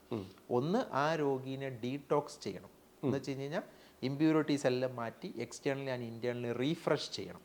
അപ്പം റീഫ്രഷ് ചെയ്തതിന് ശേഷം ഈ രോഗിയുടെ, നമ്മുടെ ശരീരത്തിലെ ഇമ്മ്യൂൺ സിസ്റ്റം അല്ലെങ്കിൽ പ്രതിരോധ ശക്തിയാണ് ഒരു വൂണ്ടിനെ ഹീലാക്കുന്നത്. അപ്പോൾ ആ ഇമ്മ്യൂൺ സിസ്റ്റത്തെ നമ്മൾ ബൂസ്റ്റപ്പ് ചെയ്ത് കൊടുക്കണം. അതിന് നമുക്ക് മെഡിസിൻ ഉണ്ട്, തെറാപ്പികളുണ്ട്, മറ്റു കാര്യങ്ങളൊക്കെ വെച്ച് നമ്മൾ എന്ത് ചെയ്യും? അതിനെ ബൂസ്റ്റപ്പ് ചെയ്ത് കൊടുക്കും. മൂന്നാമതാണ് നമ്മൾ തെറാപ്പീസ് എന്ന് പറയുന്നത്. അപ്പം തെറാപ്പിയിൽ ഇവിടെ വലിയ റോള് വരുന്നില്ല. ശരിക്കും പറഞ്ഞാൽ തലച്ചോറിലെ ആ ഹീലിംഗ് ആക്കാനുള്ള തെറാപ്പികളാണ്, ട്രീറ്റ്മെൻ്റ് ആണ് നമ്മൾ കൊടുക്കേണ്ടത്. ഇന്ന് പലർക്കും കിട്ടാതെ പോകുന്നത് ആ ഒരു കാര്യമാണ്. തീർച്ചയായിട്ടും. ഇനി നമ്മുടെ അടുത്ത് വരുന്ന രോഗികളുടെ മെജോറിറ്റി ആളുകളുടെ പ്രശ്നം, ഈ സ്ട്രോക്ക് വന്ന പേഷ്യൻസിന് റിക്കവറിക്ക് ഒരു ടൈം പീരീഡ് ഉണ്ട്. ഓക്കെ. ആദ്യത്തെ 6 മാസമാണ് ഏറ്റവും ബെസ്റ്റ് ഹീലിംഗ് ടൈം എന്ന് പറയുന്നത്. ഓക്കെ. അപ്പോൾ ഫസ്റ്റ് 6 മന്ത്സിനുള്ളിൽ എന്ത് ഹീലിംഗ് കിട്ടുന്നോ അതാണ് ഏറ്റവും ഹെൽത്തി ടൈം എന്ന് പറയുന്നത്. ഓക്കെ. അപ്പോൾ ഒരു രോഗിയെ ട്രീറ്റ്മെൻറ്റ് ചെയ്യുകയാണെങ്കിൽ ആദ്യത്തെ 6 മാസത്തിനുള്ളിൽ നമ്മൾ എന്ത് ചെയ്തോണം, ട്രീറ്റ് ചെയ്തോണം. അതാണ് ഏറ്റവും ഹെൽത്തി ടൈം എന്ന് പറയുന്നത്. ഓക്കെ. ഒരു ഡോക്ടർ എന്ന നിലയിൽ എനിക്കും ഒരു രോഗീനെ എടുക്കുമ്പോൾ ഏറ്റവും ഹെൽത്തി ടൈം എന്ന് പറയുന്നത് ആദ്യത്തെ 6 മന്ത്സിനുള്ളിൽ കിട്ടണം. പിന്നീടുള്ള ടൈം പറ്റൂല എന്നല്ല, പിന്നീടുള്ള ടൈം എന്ന് പറയുന്നത് അപ് ടു 3 years. ഈസി അല്ല എന്ന് വെച്ച് കഴിഞ്ഞാൽ നമ്മുടെ പോസിറ്റീവ് ചാൻസസ് കുറഞ്ഞുകൊണ്ടേയിരിക്കും. അപ്പൊ സ്കോറിങ് കുറഞ്ഞുകൊണ്ടിരിക്കും. അപ്പോൾ എപ്പോഴും നല്ലതെന്ന് പറയുന്നത് എത്രയും പെട്ടെന്ന്. പിന്നെ നമുക്ക് 3 വർഷം വരെ ടൈമുണ്ട്, കുഴപ്പമൊന്നുമില്ല. പക്ഷെ ആ 3 വർഷത്തിൽ നമുക്ക് ടൈം കൂടുതലെടുക്കും, ലാഗ് ആവും. നമ്മുടെ ട്രീറ്റ്മെന്റ് പ്രൊസീജിയർ എല്ലാം ലാഗ് ആയിക്കൊണ്ടിരിക്കും, റിസൾട്ട് ഡിലേ ആവും. അപ്പോൾ ശരിക്കും പറഞ്ഞാൽ ഇന്ന് പലർക്കും അറിയാത്തൊരു കാര്യമാണ്. കാരണം എല്ലാവരും ചിന്തിക്കുന്ന ഇനിയിപ്പോൾ ഒന്നുമില്ല, ഫിസിയോ ചെയ്യുക അല്ലെങ്കിൽ തെറാപ്പി ചെയ്യുക എന്നുള്ളതാണ്. പക്ഷെ അതല്ല, തലയ്ക്കാണ് പരിക്ക്, അതിനാണ് നമ്മൾ ട്രീറ്റ്മെന്റ് കൊടുക്കേണ്ടത്. ഫിസിയോതെറാപ്പിക്ക് ഇത് ആശ്വസിച്ചിരിക്കുകയാണ് എല്ലാവരും. ആക്ച്വലി അത് തെറ്റല്ല. ഇപ്പം എൻ്റെ ഹോസ്പിറ്റലിലും ഫിസിയോതെറാപ്പി ഉണ്ട്, ഫിസിയോതെറാപ്പി ചെയ്യുന്നുണ്ട്. ഞാനും ഫിസിയോതെറാപ്പി ചെയ്യുന്ന ഒരു വ്യക്തിയാണ്. ഫിസിയോതെറാപ്പി വേണ്ട എന്നല്ല അതിൻ്റെ ആശയം, ഫിസിയോതെറാപ്പി വേണം. പക്ഷെ ഇമ്പോർട്ടൻ്റ് ആയിട്ടുള്ള കാര്യം എന്ന് പറയുന്നത് തലയിലെ പരിക്ക് ഹീലാവുക എന്നുള്ളത്. അതിന് നമ്മൾ എന്ത് ചെയ്യുന്നു എന്നുള്ളതാണ് ചോദ്യം, ഏറ്റവും വലിയ കാര്യം. യെസ്. ഓക്കെ. നമ്മൾ പല ചികിത്സാ രീതിയിലും പല കാര്യങ്ങളും ഇപ്പോൾ ഡോക്ടറോട് സംസാരിക്കുമ്പോഴാണ് ഇങ്ങനെയും ചികിത്സിക്കാം അല്ലെങ്കിൽ ഇങ്ങനെ ഒരു വശമുണ്ടെന്ന് മനസ്സിലാവുന്നത്. നമ്മുടെ ഈ നമ്മുടെ മെഡിസിൻസ് നമ്മൾ തന്നെയാണ്, നമ്മുടെ പ്രൊഡക്ഷൻ തന്നെയാണോ മെഡിസിൻസ് എല്ലാം? അതെ, നമുക്ക് തന്നെ ഓൺ മാനുഫാക്ചറിങ് യൂണിറ്റ് ഉണ്ട്. ഒലിവ് ആയുർവേദ ഫാർമസി എന്ന പേരിൽ GMP സർട്ടിഫൈഡോട് കൂടിയിട്ടുള്ള യൂണിറ്റ് പുത്തൻകുരിശ് എന്ന് പറഞ്ഞ സ്ഥലത്തുണ്ട്. നമ്മുടെ പേഷ്യൻസിനെല്ലാം നമ്മുടെ ഓൺ മെഡിസിൻസ് ആണ് യൂസ് ചെയ്യാൻ കൊടുക്കുന്നത്. ഞാൻ ചോദിക്കട്ടെ, ഇപ്പോൾ നമ്മുടെ സ്ഥാപനത്തിലല്ലാതെ ഇപ്പോൾ കേരളത്തിലെ മറ്റുള്ള സ്ഥാപനങ്ങളിലും ഇപ്പോൾ ഒരുപാട് ഡിസ്പെൻസറികളൊക്കെ ഉണ്ടല്ലോ ആയുർവേദത്തിൻ്റെ, അവിടെ എല്ലാം നമ്മൾ മെഡിസിൻ കൊടുക്കുന്നുണ്ടോ? തീർച്ചയായിട്ടും നമ്മുടെ പ്രൊഡക്ട്സ് അവിടെ നമ്മുടെ മെഡിസിൻ ഓൾ ഇന്ത്യ സപ്ലൈ ചെയ്യുന്നുണ്ട്. ഇപ്പം എക്സ്പോർട്ട് പ്ലാൻ ചെയ്യുന്നു. നമ്മുടെ പുതിയൊരു ഔട്ട്ലെറ്റ് മിഡിൽ ഈസ്റ്റിൽ വരാനായിട്ട് പ്ലാൻ വരുന്നുണ്ട്. അപ്പോൾ അവിടത്തേക്കുള്ള എക്സ്പോർട്ടിൻ്റെ കാര്യങ്ങൾ ചെയ്യുന്നു. പിന്നെ എൻ്റെ കൺസൾട്ടേഷൻ എന്ന് പറയുന്നത് ട്രിവാൻഡ്രത്തുണ്ട്, കണ്ണൂരുണ്ട്, കാലിക്കറ്റുണ്ട്, പത്തനംതിട്ടയിലുണ്ട്, മഞ്ചേരി, നിലമ്പൂർ ഭാഗത്തുണ്ട്. ഇത്രയും സ്ഥലത്ത് മന്ത്ലി വിസിറ്റ് ഉണ്ട്, മാസത്തിൽ ഒരു വിസിറ്റ് ഉണ്ട്. ഈ ഒരു ഡൗട്ട് ചോദിക്കട്ടെ ഡോക്ടർ, ഇപ്പോൾ ആയുർവേദ മെഡിസിൻസ് ഇപ്പോൾ പല രാജ്യങ്ങളിലേക്കും വിദേശ രാജ്യങ്ങളിലേക്കൊക്കെ ഇപ്പോൾ ഇവിടെ നമ്മൾ ചികിത്സ കണ്ടിന്യൂ ചെയ്ത് പോയിക്കൊണ്ടിരിക്കുമ്പോൾ പെട്ടെന്ന് നമ്മൾ യാത്ര ചെയ്യേണ്ടി വന്നു കഴിഞ്ഞാൽ അങ്ങോട്ടേക്ക് നമ്മുടെ ഈ മെഡിസിൻസ് ക്യാരി ചെയ്ത് കൊണ്ടുപോകാൻ ബുദ്ധിമുട്ടുണ്ടോ? അങ്ങനെ എന്തെങ്കിലും നിയമപ്രശ്നങ്ങളുണ്ടോ? ആദ്യം പ്രശ്നം ഉണ്ടായിരുന്നു. പക്ഷേ 2019, അതായത് കോവിഡിന് തൊട്ട് മുമ്പുള്ള ആ ഒരു ടൈം ആയപ്പോഴത്തേക്കും ജർമ്മനിയാണ് ശരിക്കും പറഞ്ഞ ആയുർവേദത്തിന് റിസർച്ച് ചെയ്യുന്നത്. ശരിക്കും നമ്മുടെ ഭാരതീയ മെഡിസിൻ ആണെങ്കിലും ഇതിനെപ്പറ്റി കൂടുതൽ പഠിക്കുന്നത് ജർമ്മനിയാണ്. റിസർച്ച് ജർമ്മനാണ് ചെയ്യുന്നത്. ശരിക്കും നമ്മുടെ നല്ല ബുക്സ് എല്ലാം ജർമ്മൻകാരുടെ കയ്യിലായിരിക്കുന്നു. അപ്പോൾ അവരത് പഠിച്ച് ഓരോ മെഡിസിനും, പണ്ട് പറഞ്ഞിരുന്ന ഒരു കംപ്ലൈൻറ്റ് എന്ന് പറയുന്നത് മോഡ് ഓഫ് ആക്ഷൻ ഇല്ല എന്നായിരുന്നു. ഇപ്പം അലോപ്പതിയിൽ ഒരു മെഡിസിൻ നമ്മൾ നെറ്റിൽ ഗൂഗിൾ അടിച്ചു കഴിഞ്ഞ് കഴിഞ്ഞാൽ അത് എങ്ങനെയാണ്, how it's works in our body എന്നുള്ളത് കൃത്യമായിട്ട് നമുക്ക് കാണാൻ പറ്റും. മോഡ് ഓഫ് ആക്ഷൻ അത് നമുക്ക് കിട്ടും. അപ്പം ആയുർവേദത്തിനെ പറ്റി പറഞ്ഞൊരു കംപ്ലൈൻറ്റ് എന്ന് പറയുന്നത് ആയുർവേദ മെഡിസിൻ ഒന്നും തന്നെ ഒരു ഫോർമുലയുണ്ട്, പക്ഷേ ഇതിൻ്റെ ഹൗ ടു ആക്ട് എന്നുള്ള ഒരു സംഗതി ഇല്ല എന്നുള്ളതാണ്. പക്ഷേ അതിന് സത്യം പറഞ്ഞു കഴിഞ്ഞ് കഴിഞ്ഞാൽ റിസർച്ച് എന്ന് പറഞ്ഞാൽ എന്താ അർത്ഥം? റിസർച്ച് ചെയ്താലല്ലേ അത് കിട്ടുള്ളൂ. റിസർച്ച് ചെയ്യാൻ ആരും ചെയ്യുന്നില്ലല്ലോ. അപ്പോൾ ഭാഗ്യവശാൽ ജർമ്മൻ അത് ചെയ്തു. അത് ചെയ്ത് ഏകദേശം കോവിഡിന് മുമ്പ് ഏകദേശം 20ഓളം നമ്മുടെ കഷായങ്ങൾ അവർ റിസർച്ച് ചെയ്ത് അവരതിന് മോഡ് ഓഫ് ആക്ഷനും ഫോർമുലയും എല്ലാം ഉണ്ടാക്കി. അതിനുശേഷം ഇപ്പം വേൾഡ് വൈഡ് നമുക്ക് അലോപ്പതി മെഡിസിൻ എങ്ങനെ കൊണ്ടുപോകുന്നോ അതുപോലെ നമുക്ക് ക്യാരി ചെയ്യാനുള്ള ഗ്രാൻഡായി ഇപ്പം ഏത് മെഡിസിനും നമുക്ക് കൊണ്ടുപോകാം. ആ ഒരു ടെൻഷൻ ഇല്ല. അതുപോലെ തന്നെ നമുക്ക് DHL സർവീസിൽ ഡോർ ഡെലിവറി കൊടുക്കാൻ പറ്റും. ഇപ്പം ഞാൻ USA, കാനഡ, ജർമ്മനി ഇങ്ങനെയുള്ള സ്ഥലങ്ങളിലേക്കൊക്കെ ഞാൻ മെഡിസിൻ അയക്കുന്നുണ്ട്. DHL വഴി തന്നെയാണ് അയക്കുന്നത്. അവർക്ക് ഡോർ ഡെലിവറി കിട്ടും. പിന്നെ അതിനകത്ത് വരുന്നൊരു കാര്യം എന്ന് പറയുന്നത് അതിൻ്റെ കണ്ടന്റും ഇൻഗ്രീഡിയൻറ്റും പ്രിസ്ക്രിപ്ഷനും കാര്യങ്ങളെല്ലാം കൃത്യമായിട്ട് ഉണ്ടായിരിക്കണം. അപ്പം മെഡിസിൻ ബോട്ടിലാണെങ്കിലും എല്ലാം കൃത്യമായിട്ട് അത് അവർ പറയുന്ന രീതിയിലുള്ള റൂൾസ് കൃത്യമായിട്ടുള്ള കാര്യങ്ങൾ ഉണ്ടായിരിക്കണം. അത് ഗുഡ് മാനുഫാക്ചറിങ് പ്രാക്ടീസിലോട്ട് വരുമ്പോൾ സ്വാഭാവികമായിട്ടും അതെല്ലാം ഉണ്ടാവും. സ്റ്റാൻഡേർഡ് ആയിട്ട് ചെയ്യുന്ന എല്ലാ മാനുഫാക്ചറിങ് യൂണിറ്റിലും അതെല്ലാം ഉണ്ടാവും. അപ്പോൾ ആ മെഡിസിൻ നമുക്ക് ഇപ്പോൾ ക്യാരി ചെയ്യുന്നതിനൊന്നും യാതൊരു ബുദ്ധിമുട്ടില്ല. ഒരു കാലഘട്ടത്തിൽ അത് ഉണ്ടായിരുന്നു. അങ്ങനെ ആയുർവേദ മരുന്ന് കൊണ്ടുപോകാൻ പറ്റില്ല. ഇപ്പൊ അതില്ല. ഇപ്പൊ ആർക്ക് വേണമെങ്കിലും നമുക്ക് ക്യാരി ചെയ്യാം. പക്ഷെ ക്യാരി ചെയ്യുമ്പോൾ ഒരു കാര്യം ഓർക്കേണ്ടത്, ഇംഗ്ലീഷ് മെഡിസിൻ ആണെങ്കിലും ആയുർവേദ മെഡിസിൻ ആണെങ്കിലും 3 months അലൗഡ് ഉള്ളൂ. 3 മാസത്തെ മെഡിസിനെ ക്യാരി ചെയ്യാനായിട്ട് അതിൽ കൂടുതൽ കൊണ്ടുപോകാൻ പറ്റില്ല. ഇല്ല. പക്ഷേ നമുക്ക് DHL വഴിയൊക്കെ ഇവിടുന്ന് കൊടുത്തു വിടാനുള്ള ഓപ്ഷൻസ് ഉണ്ട്. കൊടുത്തുവിടാം. മെഡിസിൻ എന്തായാലും അവൈലബിൾ ആവും. ഓക്കെ. നമ്മുടെ പോസ്റ്റ് ഓഫീസും കൊണ്ടുപോകും. ഓക്കെ. പിന്നെ അതേപോലെ ഡോക്ടർ, ഇപ്പം ഇനി ഡോക്ടറുടെ ബാഗ് ഇപ്പം 2021 ഇവിടെ നമ്മുടെ സ്ഥാപനം എറണാകുളം ജില്ലയിൽ നമ്മൾ തുടങ്ങിയത്. പക്ഷേ ഡോക്ടർ 2012 ഇതിലേക്ക് പഠിക്കാൻ വേണ്ടി ഇറങ്ങിയതും പ്രാക്ടീസ് തുടങ്ങിയത്. അന്ന് പ്രാക്ടീസ് കേരളത്തിന്റെ പുറത്തായിരുന്നു, കർണാടകയിലായിരുന്നു. പലർക്കും അവിടുത്തെ പ്രാക്ടീസ്, അതായത് കർണാടക, ആന്ധ്ര, ഇങ്ങനെ കുറേ സ്ഥലങ്ങളിൽ വർക്ക് ചെയ്തവർക്ക് ഭയങ്കര എക്സ്പീരിയൻസുകൾ കുറേയുണ്ട്. കാരണം നാട്ടും പ്രദേശം, സാധാരണ ആൾക്കാർ, എമർജൻസി പല പല കാര്യങ്ങളായിരിക്കും നേരെ നമ്മളായിരിക്കും ആശ്രയിക്കുക. അതിനുശേഷം മറ്റൊരു ഹോസ്പിറ്റലോ അത് ചിലർ സെലക്ട് ചെയ്യുള്ളൂ. ഇപ്പോഴും നാട്ടുമരുന്നിനെ വിശ്വസിക്കുന്ന ആളുകൾ കൂടുതലുള്ളൊരു നാടാണ് മറ്റുള്ള സ്ഥലങ്ങളൊക്കെ. അപ്പോൾ അങ്ങനത്തെ എന്തെങ്കിലും അനുഭവങ്ങൾ ഡോക്ടർക്ക് അവിടെ മറക്കാൻ പറ്റാത്ത? ഞാൻ 3 വർഷം കഴിഞ്ഞിട്ടാണ് ഞാൻ നാട്ടിലോട്ട് വരുന്നത്. അപ്പം ഞാൻ ആക്ച്വലി MD ചെയ്ത സമയത്ത് തന്നെയാണ് ഞാൻ പ്രാക്ടീസും തുടങ്ങിയായിരുന്നു. വൈകുന്നേര സമയങ്ങളിൽ, കോളേജ് കഴിഞ്ഞിട്ട് വൈകുന്നേര സമയങ്ങളിൽ സ്വന്തം ക്ലിനിക്കിൽ പോയി പ്രാക്ടീസിന് വേണ്ടി തുടങ്ങിയതാണ്. പക്ഷെ കോഴ്സ് കഴിഞ്ഞപ്പോഴത്തേക്കും, MD കഴിഞ്ഞപ്പോഴത്തേക്കും അവിടെ നല്ലൊരു എന്താ പറയുക, സെറ്റായ പോലെയായി. പിന്നെ ഒരു ടെൻഷൻ, നാട്ടിലേക്ക് വരാൻ പറ്റാതെ വരുമോ എന്നുള്ളൊരു ടെൻഷൻ, കൂടേണ്ടി വരുമോ എന്നുള്ളത്. സത്യം പറഞ്ഞു കഴിഞ്ഞാൽ ആയുർവേദമൊക്കെ പഠിക്കുന്ന നാട്ടിൽ വരണം, നല്ലൊരു സെന്റർ തുടങ്ങണം എന്നുള്ള ഒരു ആഗ്രഹത്തോടു കൂടിയാണല്ലോ പോകുന്നത്. അവിടെ ക്ലിക്കാവെന്ന് വിചാരിച്ചില്ല. അപ്പൊ പിന്നെ തോന്നി ഇനി നിന്നാൽ അവിടെ അങ്ങ് ഉറച്ചു പോകും എന്നുള്ള പേടിച്ചിട്ടാണ് സത്യം പറഞ്ഞാൽ തിരിച്ച് നാട്ടിലോട്ട് വന്നത്. അങ്ങനെ നാട്ടിൽ വന്ന് തുടങ്ങിയെങ്കിലും 2018 വരെ ഞാൻ ബാംഗ്ലൂരിലും ഷിമോഗയിലും വിസിറ്റിംഗ് ആയിട്ട് പോകുമായിരുന്നു. മാസത്തിലൊരിക്കൽ വിസിറ്റ് ചെയ്യുമായിരുന്നു. കാരണം അത്രയും പേഷ്യൻസ് ഉണ്ടായിരുന്നു അവിടെ. അപ്പം ഞാൻ എൻ്റെ എക്സ്പീരിയൻസിൽ എനിക്ക് ഫീൽ ചെയ്ത കാര്യം എന്ന് പറയുന്നത്, അവർ ഭയങ്കര ഡെഡിക്കേറ്റഡ് ആണ്. നമ്മളൊരു കാര്യം പറഞ്ഞാൽ ഇത് ഇങ്ങനെയാണ്, ഇത് ഈ മരുന്ന് ഇങ്ങനെ കഴിക്കണം, ഇങ്ങനെ ഇത്ര നാൾ കഴിക്കണം എന്ന് പറഞ്ഞാൽ അവർ കൃത്യമായിട്ട് കഴിക്കും. പക്ഷെ മലയാളീസിന്റെ ഒരു പ്രശ്നം എന്താണെന്ന് വെച്ച് കഴിഞ്ഞാൽ, 100 പേര് വന്നു കഴിഞ്ഞ് കഴിഞ്ഞാൽ അതിലൊരു 10 പേരെ കൃത്യമായിട്ട് കഴിക്കുകയുള്ളൂ. നമുക്ക് ഒരുപാട് കാര്യങ്ങളുണ്ട്. ഉറങ്ങുന്നു, കല്യാണം, അല്ല പെരാമസം, ബ്ലോക്ക്, ഈ നമ്മൾ പറയത്തില്ലേ ഉഴപ്പെന്ന് പറയത്തില്ലേ, അങ്ങനെ ഒരു കാറ്റഗറിയിലുള്ള ഒരു നെഗള്, ഇത് ഇത്രയേ ഉള്ളൂ എന്ന് വെച്ചാൽ ഒരു സീരിയസ്നെസ് എടുക്കില്ല. അപ്പൊ അതുകൊണ്ട് തന്നെ അത് ആ റിസൾട്ടിനെ എഫക്റ്റ് ചെയ്യും. ആയുർവേദത്തിന്റെ ഒരു പ്രത്യേകത എന്ന് പറയുന്നത്, ആ മരുന്ന് എന്ന് പറയുന്നത് വലിയ സംഭവമൊന്നും അല്ല. ചിലപ്പോൾ വീട്ടിലെ ചുക്കും മറ്റേ തുളസിയിലയും ഇങ്ങനെയുള്ള ഉലുവയൊക്കെ ഇട്ട വെള്ളമായിരിക്കും ചിലപ്പോൾ ഈ മരുന്നെന്ന് പറയുന്നത്. ചിലപ്പോൾ മരുന്ന് അത്ര ഉണ്ടാവുള്ളൂ. പക്ഷേ അത് കൃത്യമായ സമയത്ത് സേവിക്കുക, കൃത്യമായ സമയത്ത് പങ്ക്ച്വലായിട്ട് കറക്റ്റായിട്ട് ഉപയോഗിക്കുക, അതിന് പഥ്യങ്ങൾ എന്തെങ്കിലും പറയുന്നുണ്ടെങ്കിൽ അത് കൃത്യമായിട്ട് ഫോളോ ചെയ്യുക.